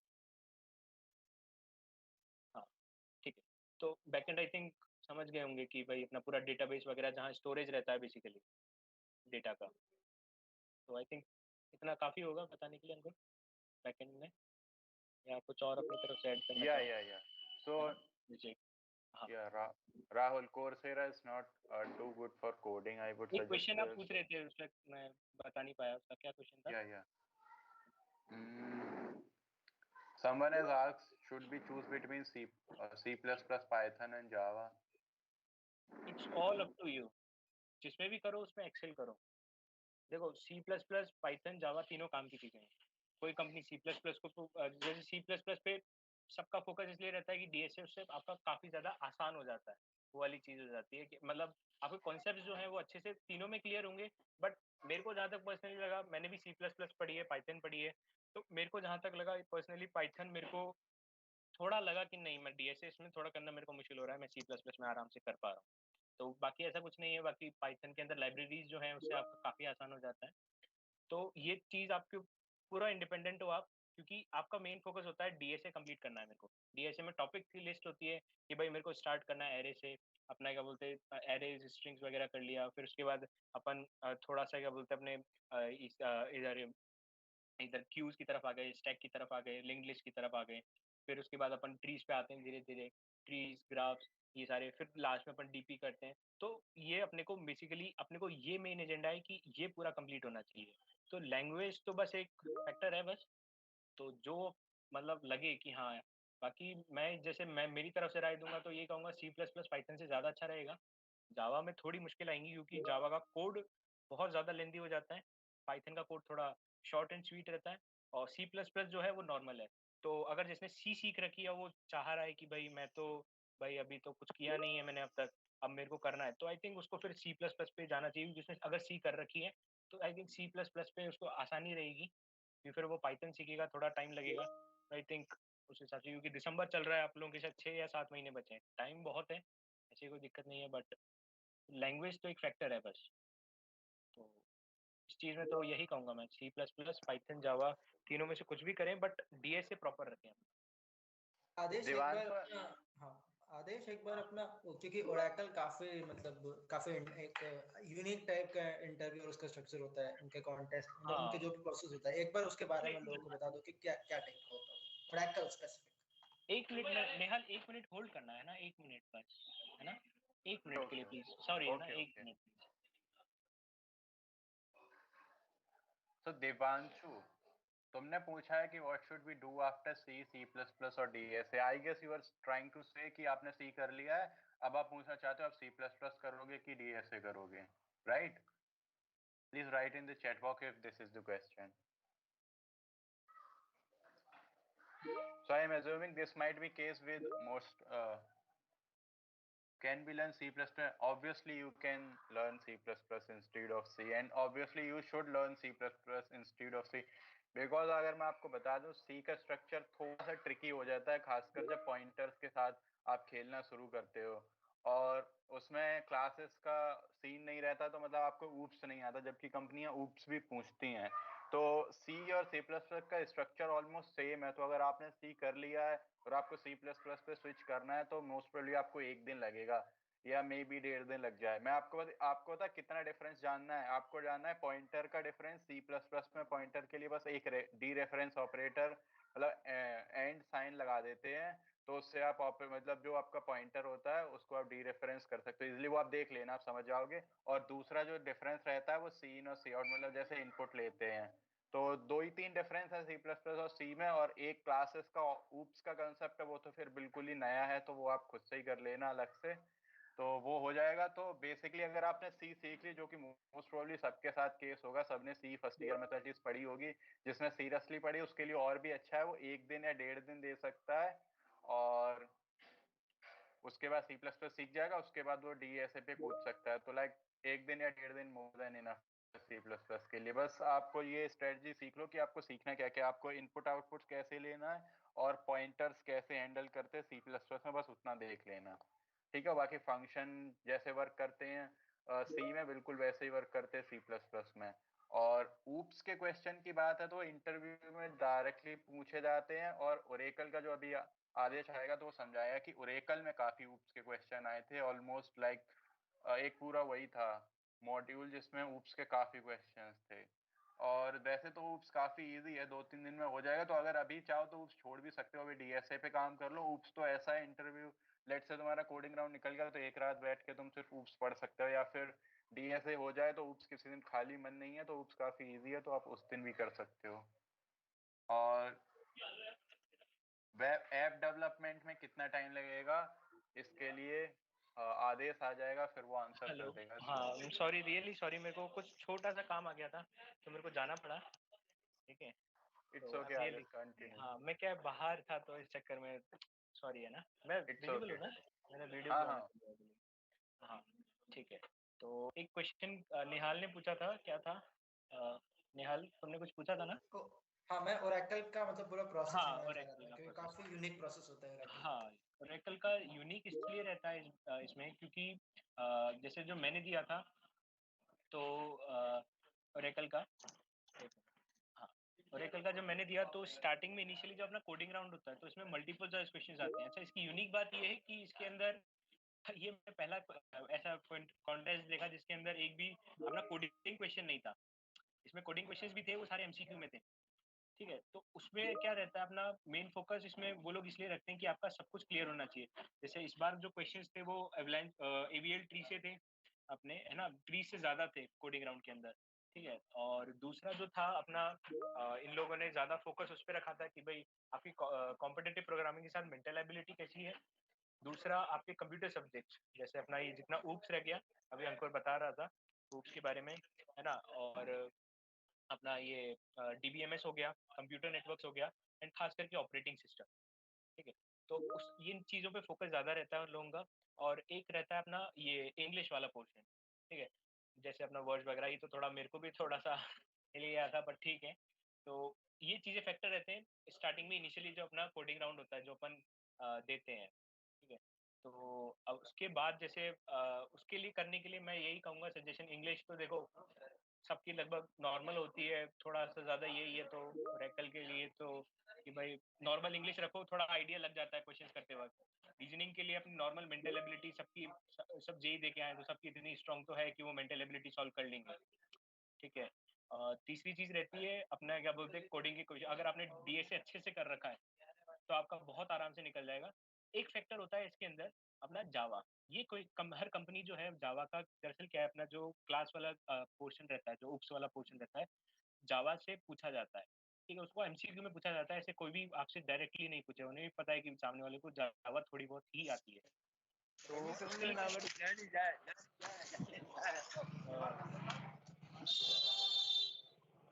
सॉरी ऑन था किसी का शायद। तो यू कैन कंटिन्यू। हाँ, तो अपना क्या था, हाँ, तो अपना ये वाला जो पोर्शन रहता है डीएसए वाला, ठीक है, तो इसको तो अपना पूरा अगर आपने अच्छे से कर लिया है तो ये अपने आप होता चला जाएगा। जैसे अपना जब ट्रीज था तो आपने बेसिकली अपना ट्रीज पढ़ोगे तो ईवीएल ट्रीज भी इसी में आएगा, बाइनरी ट्रीज के बाद, तो अपने आप निकल जाएगा ये पूरा का पूरा। ठीक है, उसके बाद जो रहता है अपना कंप्यूटर सब्जेक्ट्स होते हैं, तो ऊप्स जो है आप बेसिकली कर लोगे। अच्छा, मैं जावा छूट गया, मैं वही सोच रहा था। जावा में क्या रहता है अपना ऊप्स वाला पोर्शन, इसी पे आते हैं। तो ये सी एस में जब आप सी प्लस प्लस की जब आप ऊप्स पढ़ लोगे तो जब आप जावा की पढ़ने लगोगे तो आपको लगेगा बहुत सिमिलैरिटीज हैं, क्योंकि वही पेरेंट फंक्शंस, वही इम्यूलेटिंग फंक्शंस, जितने भी अपना ऊप्स के कॉन्सेप्ट रहते हैं सिमिलर हैं जावा के अंदर। बस ये है कि वो एक सिंटेक्स बदल जाता है कि भाई अपना स्टार्टिंग में जो अपन इनिशियलाइज कर रहे हैं क्लास को, तो वो सिंटेक्स बदल गया, तो वो चीजें रहती हैं। तो अगर आप एक बार जावा का बस एक बार ऊप्स वाला जो पोर्शन है उसको भी एक बार देख लीजिएगा, क्योंकि लगभग कंपनीज जो हैं वो देख लेती पूछती हैं कि जावा से अपना उक्स वाला पोर्शन, ठीक है। तो उसके लिए क्या करें, पहले सी प्लस प्लस का उक्स बहुत अच्छे से कर लें, फिर जावा को एक बार गो थ्रू कर लें, उसके सिंटेक्स क्या होते हैं क्लास वाले, तो अपने आप ही आपको समझ में आ जाएगा कि उक्स वाला पोर्शन कैसे हैंडल करना होता है मेजरली जावा का। बाकी सी प्लस प्लस का हो जाएगा अगर आप अच्छे से करो तो। तीसरा फैक्टर होता है अपना डीएसए। डीएसए का मैंने बता ही दिया आप लोगों को। और अपना लास्ट फैक्टर होता है कंप्यूटर सब्जेक्ट्स। इसके अंदर भी क्या होता है, ऑपरेटिंग सिस्टम, ये लगभग जैसे ईसी वाले तो कर लेंगे। ईसी वाले इसलिए कर लेंगे क्योंकि उनका जैसे फोर्थ सेमेस्टर के अंदर हमारे ईसी अपने में ऑपरेटिंग सिस्टम पढ़ाया जाता है। बाकी लोग ऑपरेटिंग सिस्टम जैसे गीक्स फॉर गीक्स, यूट्यूब पे काफी सारे ट्यूटोरियल्स हैं, तो उनसे कर सकते हैं, ठीक है। उसके बाद क्या रहता है अपना कि यूट्यूब ट्यूटोरियल्स देख लिए, फिर उसके बाद ऑपरेटिंग सिस्टम के कुछ कॉन्सेप्ट वाइज क्वेश्चन ज़्यादा आते हैं, तो उनको एक बार निकाल लो, उस पर गीक्स फॉर गीक्स पे काफ़ी मिल जाएंगे वो कॉन्सेप्ट क्वेश्चन। फिर अपना मेजर पोर्शन, एक मिनट है ना, I am really sorry again, एक minute. You can mute yourself for a minute. So please write your doubt in the chat box. Yeah, so actually कोई पूछ रहा था ऑपरेटिंग सिस्टम के लिए गेट स्मैशर बेस्ट है, मुझे तो यही लगता है, क्योंकि मैंने गेट स्मैशर से ही पढ़ा था ऑपरेटिंग सिस्टम, एंड मुझे काफी सही से समझ आ गया था, मतलब काफी क्लियर कंसेप्ट भी काफी क्लियर हो गए थे और उसने काफी इजी भी समझाया है। ओके, सो आप वहां से जा पढ़ सकते हो। ठीक है, तो और एक है अगर आपको क्या बोलते हैं डीबीएमएस पढ़ना है, तो मैं आपको सजेस्ट करूंगा पहले आप ऊप्स कर लो, उसके बाद ऑपरेटिंग सिस्टम। अगर आप ईसी और सीएस में हो तो आपको ऑपरेटिंग सिस्टम पढ़ा ही दिया जाएगा, बस उस वक्त सीरियसली पढ़ लेना। और अगर आपको कम समझ आ रहा है तो गेट स्मैशर से पढ़ लेना, ठीक है।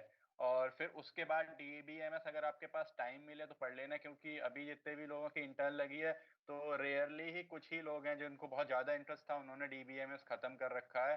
तो और बाकी लोगों ने डीबीएमएस नहीं किया, तो मतलब आपको डीबीएमएस अगर आप उस टाइम तक नहीं भी कर पाओगे और आप बोल दोगे कि डीबीएम अगर आप ईसी के हो या इलेक्ट्रिकल के और आपने उस टाइम तक डीबीएमएस नहीं किया है, तो आप बोल दोगे कि डीबीएमएस अभी नहीं पढ़ाया गया है, तो वो आपको दूसरे टॉपिक्स पे चला जाए। बट आपको एटलीस्ट ऊप्स तो आना चाहिए, वो कंपलसरी रहता है। अगर आप इंटरव्यू अज्यूम करता आपको ऊप्स आ रहा होगा, और उसके बाद वो सेक्शन लिखोगे तो वो भी आपको आना चाहिए। आदेश, now if you are there you can continue. हाँ बिल्कुल।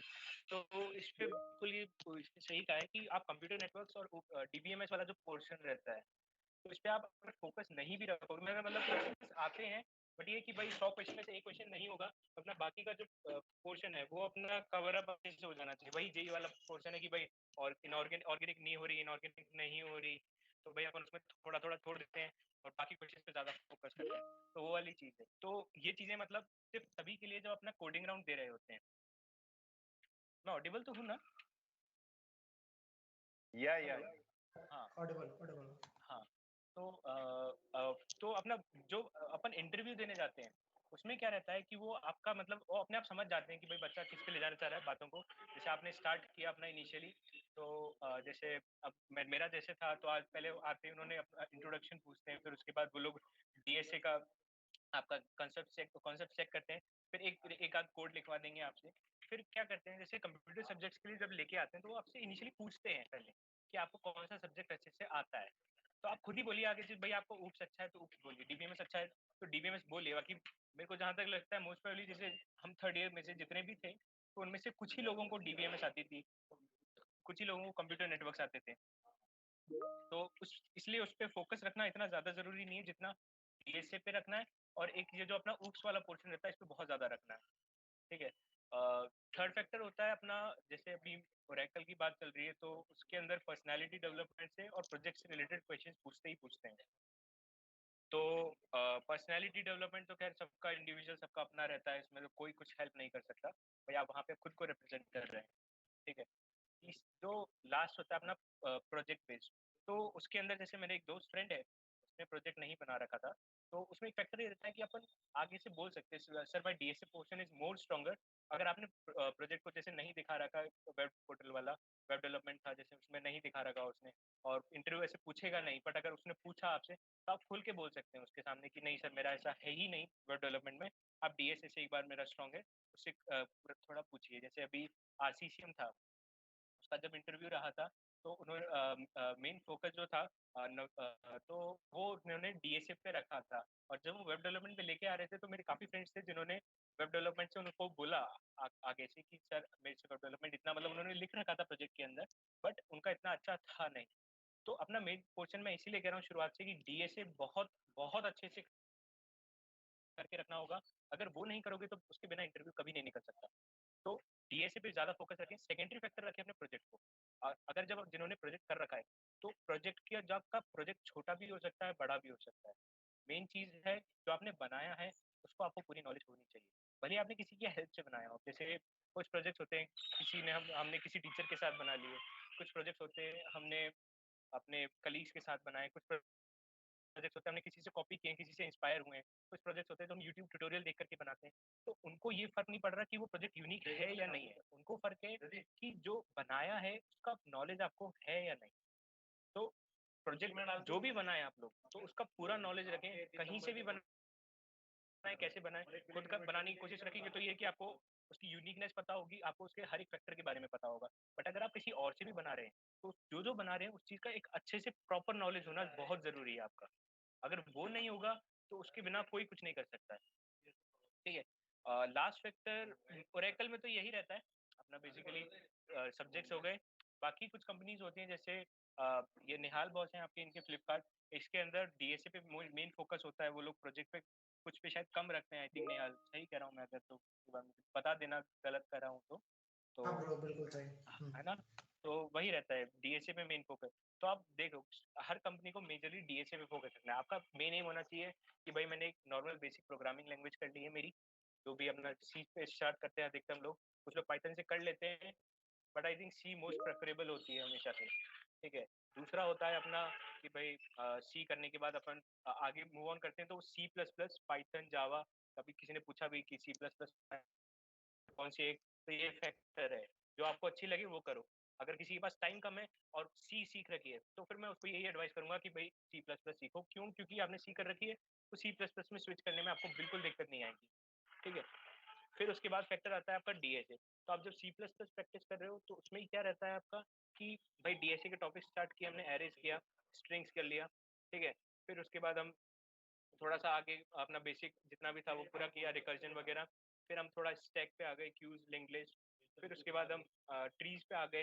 ठीक है, इसमें बैक ट्रैकिंग भी होती है अंदर, वो पूरा ट्री बीटी सारा कुछ कर लिया।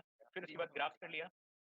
तो सारे टॉपिक्स ऑर्डर वाइज करने के बाद आपको एक फील आ जाएगा कि हाँ मेरा डीएसए वाला पोर्शन कंप्लीट ओवरऑल हो चुका है। फिर उसके बाद आप अगर आपके पास टाइम बच रहा है तो फिर आप, या फिर अगर आप उस वक्त करते वक्त केपेबल हो कि नहीं भाई मैं कर सकता हूँ मेरा वेब डेवलपमेंट वाला पोर्शन, तो वो भी काफी सही हो जाएगा।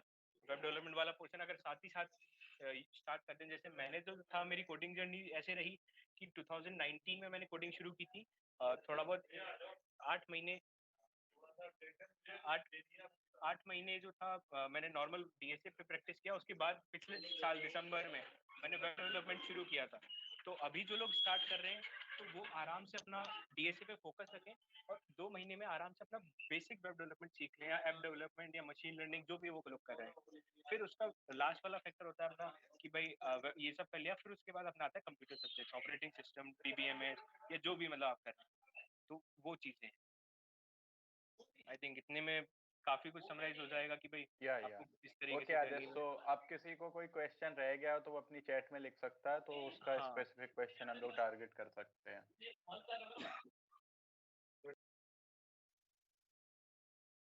किसी को अगर कोई अब डाउट आ रहा है तो वो इस पे लिख सकता है चैट में, किसी का कोई स्पेसिफिक क्वेश्चन बचा हुआ हो।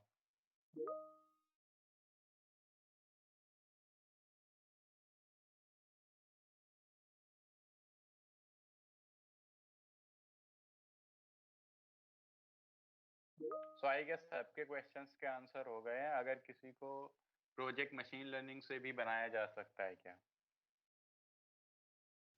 नेहल बिल्कुल बॉस, अगर आप बिल्कुल बिल्कुल बनाया जा सकता है। आई थिंक काफी लोग अभी तो बिल्कुल मतलब कि हमारे बहुत सारे बॉसेस और जहाँ दोस्त है, नमन दमानी बॉस है, तो वो तो इंटायरली मशीन लर्निंग पे ही काम करते हो। और मैं बताया तो मशीन लर्निंग मतलब डेटा साइंस।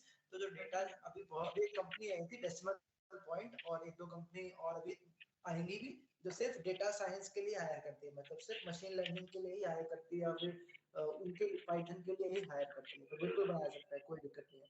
लोग प्रेफर इसलिए करते हैं वेब डेवलपमेंट को क्योंकि वेब डेवलपमेंट का जो सीखने का समय प्रोसेस होता है और जो सीखने का कर्व होता है वो कंपैरेटिवली आसान होता है, तो इसलिए लोग प्रेफर कर देते हैं वेब डेवलपमेंट को ज्यादा, लेकिन बिल्कुल मशीन लर्निंग से बना सकते हैं।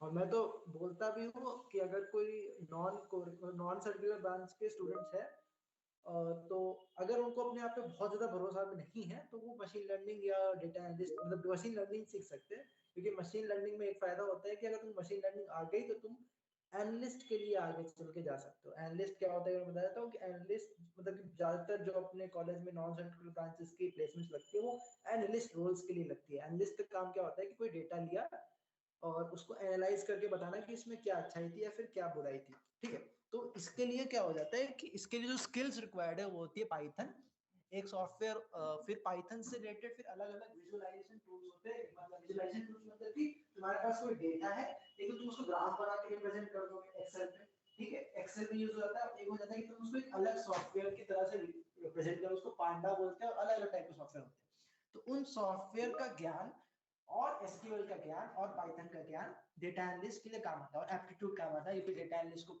बात बहुत करनी होती है अपने डेटा से रिलेटेड कंपनीज में, मतलब कंपनी में जो प्रेजेंटेशन होती है, फिर जो अलग अलग चीजें होती है उनको अपने क्लाइंट्स को समझाने के लिए डेटा एनालिस्ट स्किल्स होता है। तो इसलिए कम्युनिकेशन देखने के लिए एप्टीट्यूड होता है। तो अपने कॉलेज में ज्यादातर नॉन सर्किटल लोगों की प्लेसमेंट, सर्किटल में भी बहुत लोग होते हैं जिनकी मतलब जो जिनकी मान लो अगर कोडिंग में उतनी बढ़िया नहीं है वो भी एनालिस्ट के लिए जाते हैं, और अच्छी कंपनी आती है, डेलोइट आती है, और फिर अलग अलग कंपनी आती है। ऑफ कैंपस में उनकी काफी कंपनी, कैपिटल हो गई या फिर अलग हो गई, उनकी सैलरीज की बात करें तो 8 से 10 लाख सीटीसी और अच्छी कंपनी है, ठीक है, तो उनके लिए जाती है। तो अगर कोई नॉन सर्टिकल का है और उसको बहुत ज्यादा कॉन्फिडेंस नहीं है, तो मैं सजेस्ट करूंगा कि एसडी के लिए ही जाना चाहिए अभी। लेकिन अगर उसको ऐसा लगता है कि उसको कोडिंग बिल्कुल भी पसंद नहीं है तो उसको मशीन लर्निंग, अगर फिर भी उसको बोलना है कि वो मैं कोडिंग ट्राई करना चाहता हूँ, अगर ट्राई करना चाहता है तो प्रेफर करे कि मशीन लर्निंग हो गया या फिर वेब डेवलपमेंट सीखे तो जैंगो में सीखे। जैंगो मतलब क्या होता है कि पाइथन में वेब डेवलपमेंट करना, बैकएंड मतलब फ्रंट एंड तो तुम वही HTML CSS जावास्क्रिप्ट पे ही करते हो, लेकिन बैकएंड जो होता है वो जैंगो पे करना, ठीक है, तो ये कर सकते हो तुम, ठीक है। तो मतलब मेरा ये मतलब है कि हाँ मशीन लर्निंग बिल्कुल कर सकते हो, और फायदा भी रहता है, मतलब और चीजों में भी फायदा मिल सकता है। वेब डेवलपमेंट का कर्व आसान होता है ज्यादा, और क्या बोलते हैं मशीन लर्निंग लॉन्ग टर्म में मतलब कि अलग अलग चीजों में यूज हो सकता है। तो विनायक ने क्वेश्चन पूछा है कि टोटल कितने टॉपिक्स रहते हैं प्रोजेक्ट के लिए apart from machine learning and web development. App am I development रहते ऑडिबल? हैं। हाँ बोलो अंकुर, या ऐप बोलो बोलो। हाँ, सो विनायक ने पूछा टोटल टॉपिक्स मतलब कितने टॉपिक्स रहते हैं प्रोजेक्ट के लिए apart from machine learning and web development. के लिए बोलना चाह रहे हैं कि क्या क्या चीज में तुम डेवलपमेंट कर सकते हो। तो एक तो मशीन लर्निंग में करते हैं लोग, सबसे पहले ज्यादा लोग वेब डेवलपमेंट में करते हैं। उसके बाद ऐप डेवलपमेंट होता है। ऐप डेवलपमेंट काफी अच्छी चीज होती है, मैं बता देता हूँ। जिसको ऐप डेवलपमेंट आता है उसका बहुत ज्यादा मतलब ऐप डेवलपमेंट सबसे हार्डेस्ट मैं मानता हूँ तीनों में, पर बहुत अच्छी चीज होती है। उसमें तुम फ्रीलांसिंग का अपॉर्चुनिटीज बहुत ज्यादा होते हैं, सबसे ज्यादा अपॉर्चुनिटीज ऐप मतलब कि मेरे मेरा दोस्त है, मेरे काफी दोस्त है एक्चुअली इसी में और अदर जगह पे जो ऐप डेवलपमेंट में फ्रीलांसिंग कर रहे हैं, बहुत अच्छा लेवल पे कर रहे हैं। तो तुम ऐप डेवलपमेंट कर सकते हो। ऐप डेवलपमेंट के प्रीरिक्विजिट जावा होती है, उसके बाद फिर तुम अलग अलग तरह से सीख सकते हो, और ठीक है कॉटलिन हो गई या फिर अलग चीज हो गई।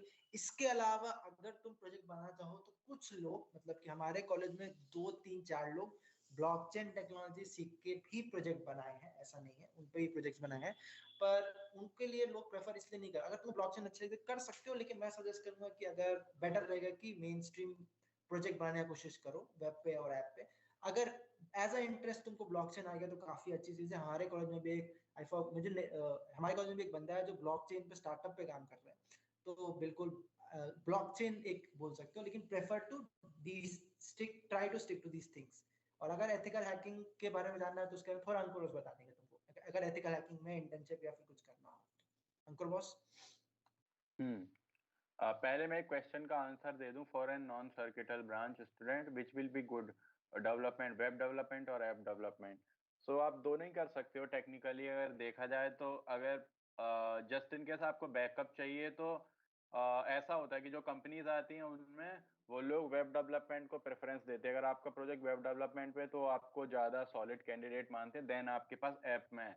लेकिन अगर आप फ्रीलैंसिंग या फिर वैसे चीज़ों में देखा जाए, जैसे कि मतलब आपको इंटर्नशिप चाहिए, ऑफ कैंपस चाहिए, और वो बहुत बड़ी कंपनी नहीं, मतलब ऐसी okay okay company, startup type का स्टेबलाइज होने की कोशिश कर रहा है, तो अगर आप वेब डेवलपमेंट का उसको प्रोजेक्ट करके दोगे तो मे बी वो आपको 10,000 पर मंथ पे कर देगा। लेकिन वहीं आप अगर ऐप का करके देते हो तो मे बी वो आपको 20,000 पे कर सकता है।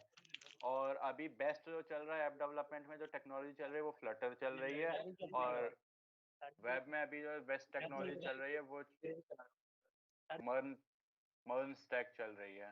तो आप किसी का भी कर सकते हो। अगर आप ईसी और सीएस और इलेक्ट्रिकल के हो तो फिर, और आपको बिल्कुल भी रिस्क नहीं लेना, तो आप सीधा सीधा वेब डेवलपमेंट सीख लेना, प्रोजेक्ट कर लेना, और आपके पास छोटा सा बैकअप भी हो जाएगा कि अगर आपको किसी बहुत बैड लक के साथ आप आए हो और आपको नहीं मिल पाई है तो आपके पास वेब में कोई ना कोई इंटर्नशिप ऑफ कैंपस आपको मिल ही जाएगी। मतलब वो सभी ब्रांचेस के लिए एप्लीकेबल है कि आपको किसी न किसी में तो मिल जाएगी। बट ये है कि अगर आप नॉन कोर के हुए, या मतलब आप कोर मतलब सर्किटल ब्रांच के हुए और आपने वेब सीखा है प्रोजेक्ट के लिए और फिर आपको नहीं मिली, तो आप कहीं भी जाके कर सकते हो। सिमिलरली ऐप का सीन है। और अगर आप सर्किटल नहीं हो तो अगर आपको क्या बोलते हैं, जो मेन स्ट्रीम की कंपनीज वैसे तो ऑफ कैंपस में कुछ कंपनीज आपको दे देती हैं चांसेस बैठने के लिए, बट थोड़ा उसमें रिस्क रहता है। तो अगर आपको फिर पैसे के ही पीछे भागना है तो आपके पास चांसेस हैं कि आप ऐप पे चले जाओ। क्योंकि अगर आप ऐप पे चले गए तो ये आप मान लेना, जो बड़ी स्टैंडर्ड कंपनी है फिर वो आपको थोड़ा सा कम प्रायोरिटी देंगे, और फिर आप नॉन सर्किटल के हो तो वो प्रायोरिटी और थोड़ी नीचे हो जाएगी। मैं बस एक बता दे रहा आपको कि एक मेरे ही बैच के मतलब स्टूडेंट है, तो उसके साथ क्या सीन हुआ था। उसने वो काफी अच्छा कॉम्पिटिटिव कोडर है, ठीक है, लेकिन उसने ऐप में प्रोजेक्ट किया था। तो ऑन कैंपस उसकी इंटर्नशिप अभी तक नहीं लगी थी, तो उसने क्या किया कि उसने रेफरल मारने का ट्राई किया ऑफ कैंपस के लिए, और उसने अपना प्रोजेक्ट दिखाया तो उसने ऐप में बना रखा था वो प्रोजेक्ट। तो जो हमारे सीनियर हमारे एलुमनाई थे अपने कॉलेज के, तो अभी वो किसी जॉब पे, तो उनसे रेफरल मांगा तो उन्होंने ये कहा था कि आपके पास कोई वेब का प्रोजेक्ट नहीं है, तो और वो शायद कंपनी माइक्रोसॉफ्ट में अप्लाई करना चाह रहा था, तो उन्होंने कहा था कि माइक्रोसॉफ्ट में अप्लाई करने के लिए आपको वेब का प्रोजेक्ट HTML CSS ये सब चाहिए होता है। तो उसने सिर्फ फ्लटर से ऐप किया था, तो इसलिए उसको रेफरल नहीं दिया। तो अब आपको पता चल गया है कि वेब ऐप में पैसा ज़्यादा है एंड वेब में कम है। बाकी अगर आपको नॉन स्टैंडर्ड कंपनी चाहिए तो दोनों से पैसे मिल जाएगी, और ऐप से थोड़ा एक्स्ट्रा मनी मिल जाएगा। And that's it. अब किसी और को कोई डाउट हो?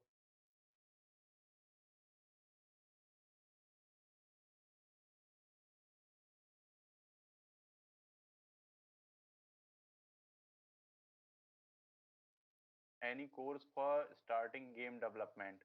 आई गेस इसका ओके आंसर कौन दे सकता है? नेहल बॉस। काफी बिल्कुल नहीं, मुझे बिल्कुल आइडिया नहीं है, तो मैं ओके, बिल्कुल दे नहीं पाऊंगा। तो सॉरी, वी डोंट हैव। काम है। बट मैं ये जानता हूँ, मैं मतलब कि आई थिंक तुम्हें शायद थॉट आया हुआ है, मतलब आई डोंट नो। मेरा एक दोस्त game develop I think first year में लाइक हम लोग के साथ था, फिर ही shifted to another college, MNIT Allahabad IT। तो आई थिंक ही उसने गेम डेवलपमेंट स्टार्ट किया था। उसने I think he started from Coursera and Udacity and some ऐसे वेबसाइट से स्टार्ट किए थे, पर तो उसने ऐसे स्टार्ट किया था। पर हाँ, अगर तुम बोलोगे कि is it good for, I because मुझे सिर्फ इसका नॉलेज है कि is it good for development और for getting internships for colleges, I would know, उतना इफेक्ट नहीं पता। जो हमसे सीनियर थे, उस मेरे दोस्त ने तब अपने हमारे सीनियर से सवाल पूछा था कि मुझे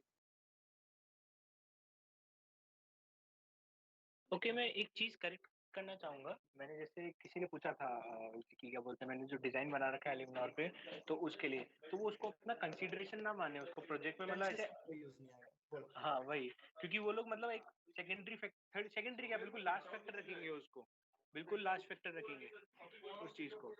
तो ये कि डिजाइन ऐड करना चाहो तो कोई दिक्कत नहीं है, पोर्टफोलियो में तो ऐड कर दो। बट ये कि वो एक इसकी तरह हो जाएगा, जैसे आप ब्लिट्जलाइज में कोई एग्जीक्यूटिव बने तो उस तरीके से वो एक एक्स्ट्रा करिकुलर एक्टिविटी में पार्ट माना जाएगा। वो एक आपका स्किल के तौर पे नहीं लेंगे कभी भी। तो आप अगर सोचें कि मैं उसी को लगा के चला जाऊं तो वो प्रोजेक्ट कभी भी कंसिडरेशन नहीं होगा। तो इस चीज को मैं थोड़ा करेक्ट करना चाह रहा था, तो एक ये था।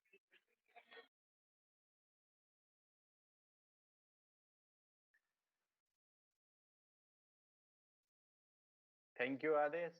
सो अगर आप किसी के और क्वेश्चन बचाओ तो यहाँ पे चैट में लिख दो। अभी हम लोग के पास 5-6 मिनट और हैं, अगर किसी को कोई डाउट हो। और अगर आपको कोर्स जानना हो तो for MATLAB which coding language we should know? MATLAB what के इज लिए अ कौन सी branch coding actually? Language? You don't know, you should not know any MATLAB language. मतलब मैटलैब पे वैसे तो जैसे, मैटलैब की जो हाँ कोडिंग मैटलैब की काफी लैंग्वेज है वो सिंपल। पाइथन से काफी कुछ मैच करती है, मतलब काफी सारे वर्ड्स, लेकिन ऐसा एग्जैक्ट नहीं है। सी प्लस प्लस आती होगी तब भी मैटलैब कर लोगे, मतलब बहुत इजी रहता है मैटलैब में। तुम उस क्लास में जाओगे, मैम आपको 2-4 मिनट में बताएंगी, उसी टाइम पे आप सोच लोगे। और वो 2-4 रूल होते हैं, वो बिल्कुल स्क्रैच से ही करवाई जाती है मैटलैब। अगर आप ईसी में हो तो मैटलैब है, मुझे सीएस का आइडिया नहीं है, बट आई गेस केमिकल में भी मैटलैब है, पर उसमें कोडिंग का पार्ट नहीं होगा। इलेक्ट्रिकल में भी होनी चाहिए मेरे हिसाब से। सो तुम अपनी ब्रांच बता दो कौन सी। अगर तुम्हारी ईसी है तो तुम्हें पढ़ने की जरूरत नहीं, मैटलैब की टेंशन लेने की जरूरत नहीं, वो सब्जेक्ट के रूप में आएगा, एक सब्जेक्ट की लैब में आएगा। ठीक है, तो फिर उस टाइम जब लैब करवाई जाएगी तो तुमको इतना पढ़ा दिया जाएगा कि तुम उसके क्वेश्चन कर पाओ।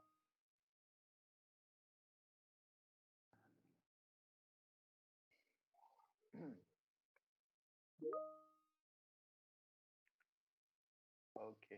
सो मैं कंक्लूजन देने से पहले बता दे रहा आपके पास, देखो अगर आप यूडेमी से करने का सोच रहे हो तो आपके पास वही 2 ऑप्शन बताए गए थे अभी। एक तो कोल्ड स्टील करके है और दूसरा एंजेला यू है। तो आपको मिल जाएगा गूगल पे सर्च करोगे। बट अगर आपको कोई भी एंजेला यू का कर रहा है तो वैसे तो मेरे पास उसके नोट्स मैंने बनाए थे हैंड रिटन, तो अगर जस्ट इन केस अगर आपको लगता है कि आपको रिवीजन के लिए चाहिए होंगे तो बता सकते हो, मेरे से ले लेना। और डेटा मतलब डीएसए का अगर आपको सीपीपी में करना है तो जो सबसे बेस्ट यूट्यूब पे मेरे को जो पता है वो मैं आपको बता दे रहा हूँ, मैं उसका लिंक भेज रहा हूँ, जस्ट 1 मिनट होल्ड ऑन करना। तो उसके बाद मैं आपको लिंक भेज दे रहा, अगर आपको उससे करना चाहते हो तो आप उससे कर सकते हो। ओके अंकुर, मैं एक थोड़ा सा मेरे को थोड़ा डाउट था कि इनको डीएसए का रोड मैप बताना है क्या अभी? फिर मतलब राइट टाइम है अभी बताने का? वैसे तो चलो 2-3 मिनट बचे हैं, हाँ कर वही सकते हो, बता दो। क्योंकि मेजरली जो इनको ध्यान रखना है वो डीएसए पे ही रखना है। और आई थिंक डीएसए का रोड मैप रखना इनको बहुत ज़्यादा ज़रूरी है। तो उसके लिए मैं एक काम करूँगा, जो का मेन हैकोडेव ग्रुप है उसके अंदर मैं एक टॉपिक्स लिस्ट जो है मैं वो फॉरवर्ड कर दूंगा। ठीक है, और क्वेश्चंस के लिए मैं ये सजेशन दूंगा, जैसे मेरे को पर्सनली मैं खुद जब प्रैक्टिस किया तो I think love Babbar mostly जानते होंगे, तो उनकी जैसे 450 क्वेश्चंस की जो शीट थी, तो उससे ये आपके क्वेश्चंस जो है वो सॉर्ट हो जाएंगे कि आपको बेसिक आइडिया लग जाएगा क्वेश्चंस का। तो उस तरीके से आप चलें टॉपिक वाइज, और क्वेश्चन संग की संग लगाते जाएंगे। जैसे अपन मैथमेटिक्स में करते थे, टॉपिक पढ़ा अपन ने, 4-5 क्वेश्चंस लगा लिए, फिर टॉपिक पढ़ा, फिर 4-5 क्वेश्चन, फिर एक साथ जो अपना मेजरली टॉपिक हो गया जैसे पूरा एरे हो गया, तो फिर अपन ने क्या बोलते पूरे एक साथ 15-20 सवाल लगा लिए हैं। तो उस तरीके से तो आई थिंक वो ज़्यादा सही रहेगा। एक चीज़ मैं ये प्रेफर करना चाहूँगा कि कॉम्पिटिटिव प्रोग्रामिंग का जैसे कुछ अगर सोचें कि भाई मैं बीच में कॉम्पिटिटिव प्रोग्रामिंग भी शुरू कर देता हूँ, तो आई थिंक वो कर तो सकते हैं, कोई इशू नहीं है ऐसा। बट ये कि वो लोग उस चीज़ पे फोकस रखें कि भाई मेरा बेसिक क्लियर होता जा रहा है या नहीं होता जा रहा है। पता चला मैं भाई एरेज पे ही क्वेश्चंस लगाए जा रहा हूँ, और बाद में जाकर के एंड टाइम पे पता चल रहा है कि मेरा बैक ट्रैकिंग हुआ ही नहीं है, मेरा रिकर्जन, मेरा लिंक्ड लिस्ट ट्रीज वगैरह कुछ अच्छे से हुआ नहीं। तो आई थिंक उस चीज़ का थोड़ा ध्यान रखो कि मैं कॉम्पिटेटिव प्रोग्रामिंग ही उस हिसाब से करूँ जब मेरा डीएसए हर टॉपिक का एक एक स्ट्रांग होता चला जाए। तो मैं उन चीज़ों को एक बार फॉरवर्ड कर दूंगा ग्रुप पे, तो उससे आप लोगों को दिक्कत नहीं आएगी। बाकी मोस्टली अधिकतर मेरे को लगता है जानते होंगे वैसे ये लोग, सेकेंड ईयर इतना बिल्कुल ध्यान होगा कि भाई लो बबर की शीट और जो टॉपिक की लिस्ट है, बाकी मैं फॉरवर्ड कर दूंगा उसको अभी ग्रुप के अंदर। तो ऑल ऑफ लास्ट यू। में मैंने आपको एक डीएसए का ये भेज दिया यूट्यूब पे, ये फ्री है। ठीक है, इससे काफी लोग करते हैं, बट ये थोड़ा अगर आपको बड़ा लगता है तो आप अपने हिसाब से मैनेज कर लेना, आपको कितना देखना है, लेकिन आपको टॉपिक तो सारे देखने हैं। जो क्वेश्चन के वो सोल्यूशन है वो आप ना देख के खुद से ट्राई कर लेना। एंड उसके बाद एक और है अब्दुल बारी का यूडेमी पे, वो काफी सस्ता पड़ता है, आप चाहे तो उसको भी देख सकते हैं। वो भी डीएसए अच्छा पढ़ाता है, काफी लोग उससे करते हैं और काफी लोग कर भी चुके हैं तुम्हारे ईयर के। स्पेलिंग में देख ले रहा, यही है अब्दुल बारी, आई गेस ये स्पेलिंग यही करेक्ट है, तो ये आपको डीएसए मिल जाएगा यूडेमी पे, ये सस्ता पड़ता है। उसके अलावा जीएफजी और कोडिंग निंजा के कोर्सेज भी हैं डीएसए के लिए, और वो काफी अच्छे हैं। बट ये है कि वो काफ़ी पेड है, उनकी कॉस्ट थोड़ी सी ज़्यादा है, लेकिन अगर आपके कुछ दोस्तों के पास वो कोर्स अगर हैं और आपको मिल सकता है हेल्प, तो श्योरली आप उनसे ही प्रेफर करना। हाँ, ऑब्वियसली चंद्र आप कर सकते हो डीएसए अपनी कक्षा से, अगर आपको कोई और रिसोर्स नहीं मिल रहा है। लेकिन अगर आपको कोडिंग निंजा मिल रहा है या फिर जीएफजी कहीं से मिल रहा है, स्कॉलरशिप में मिल रहा है, आपका किसी दोस्त से शेयर करवा रहे हो, तो श्योरली आप कोडिंग निंजा और जीएफजी से कर सकते हो। ओके, ठीक है फिर गाइस, अगर किसी को अब लास्ट डाउट हो तो पूछ लो, नहीं तो फिर मीटिंग कंक्लूड करते हैं।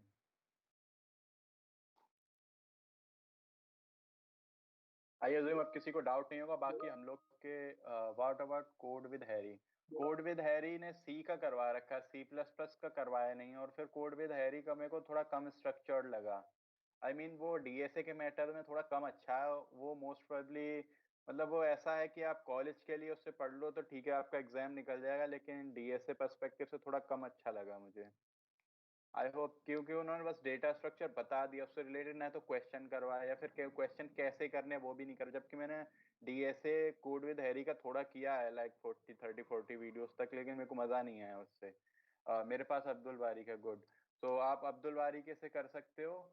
एंड जीएफजी और कोडिंग निंजा तो फिर आपको पता ही है, बस वो उनकी कॉस्ट थोड़ी ज़्यादा है, तो आप दोस्तों से शेयर कर सकते हो, कुछ लोगों के पास हो सकता है वो हो। ओके, ठीक है फिर, अगर आपको कोई अब कोई और भी डाउट बचा है तो हम लोग का नंबर, मेरा नंबर पोस्टर पे आप मेरा ले सकते हो नंबर, मुझे मैसेज कर देना। अगर आपको आदेश बॉस का या राहुल बॉस का या नेहल बॉस का किसी का नंबर चाहिए हो तो वो भी मैं भेज दूंगा, या फिर आप डायरेक्ट मुझसे भी पूछ सकते हो। ओके, नेहल बॉस सजेस्ट कर रहे हैं कि अब्दुल बारी पे ना जाओ, और म्यूट करके अनम्यूट करके बता दो नेहल क्या बोल रहे हो तुम।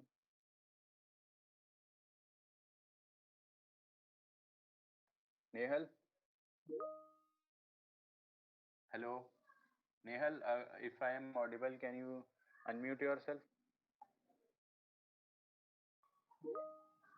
या ओके, सो वही बोल रहा हूँ, या वही मैंने प्रेफरेंस बताया था पहले आपको, जीएफटी कोर्स है, कोडिंग निंजा बेस्ट है। और इतना मैं बता रहा हूँ, आपके कुछ दोस्तों के पास तो है फर्स्ट ईयर में, क्योंकि मुझसे कोई पूछ रहा था उसके पास, और एक दो नहीं, लाइक 6 7 या 10 पीपल्स हैं ऑलमोस्ट आपके ईयर में जिनके पास कोडिंग निंजा और जीएफजी है। तो अगर आप उनसे शेयर कर लो तो काफी अच्छा रहेगा। उसके बाद आप अमन भैया वाला ही ट्राई कर लो, वो भी बेस्ट है। अब्दुल बारी पे आप मत ही जाओ। मन भैया में आप लोगों को ये प्रेफरेंस ज्यादा अच्छा मिलेगा कि टॉपिक वाइज, जैसे हर एक का जो टॉपिक वाइज का ऑर्डर जो रहता है ना, वो उन्होंने अच्छे से करेंगे। मतलब स्टार्टिंग में वीडियोस अच्छे हैं उनके, लास्ट में जो अपन थोड़ा सा मतलब ये ट्रीज वाला पोर्शन शुरू होगा, क्यूज वाला पोर्शन शुरू रहेगा, तो वहाँ पे क्या थोड़ा लगेगा कि आप समझ में थोड़ा कम आ रहा है। तो आप टॉपिक्स के लिए बिल्कुल अच्छे से प्रेफर कर सकते हो अमन भैया को। तो जैसे जो टॉपिक समझ में ना आए अमन भैया से, तो वो आप फिर जा करके अपने जीएफजी पे सर्च करें। जैसे ट्रीज वाला पोर्शन है तो आप आराम से उसको कर सकते हैं वहाँ पर। तो आई थिंक अमन भैया का ये वाला प्रेफर रहेगा। ठीक है फिर, जीएफजी और कोडिंग निंजा के कोर्स मैं आपको फिर से बता दे रहा हूँ, आपके दोस्तों के पास है, एक बार पूछ लेना। और आप पर्सनली किसी सीनियर से पूछोगे, हो सकता है उनके पास भी हो, तो आप मैसेज कर लेना, अपने सीनियर से उनके पास होने की पॉसिबिलिटी है। ओके, ठीक है फिर हम लोग कंक्लूड करते हैं। Thank you for joining the session. ठीक है फिर, मीटिंग कंक्लूड कर रहा हूँ। See you.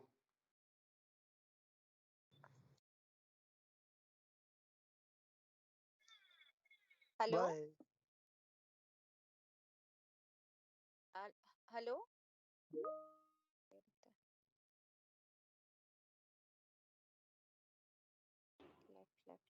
Hello Yes, ma'am. Rakesh, Deepak, हाँ स्वप्निल, एक बार है ना सभी को थोड़ा सा बोलो कि ना वीडियो ऑन करके एक स्नैपशॉट ले लो इवेंट का।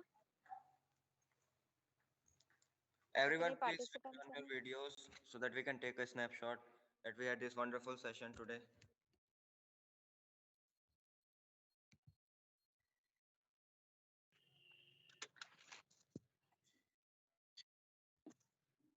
राकेश तुम ले लो इसको, स्नैपशॉट ले लो।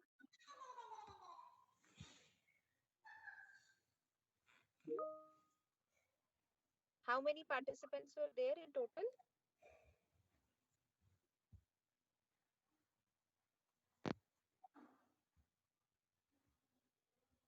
meeting is concluded now. So at peak, there was about 108 students. Okay. Okay. Good. Nice session. Thank you, everyone. Thank you, ma'am. Thank you.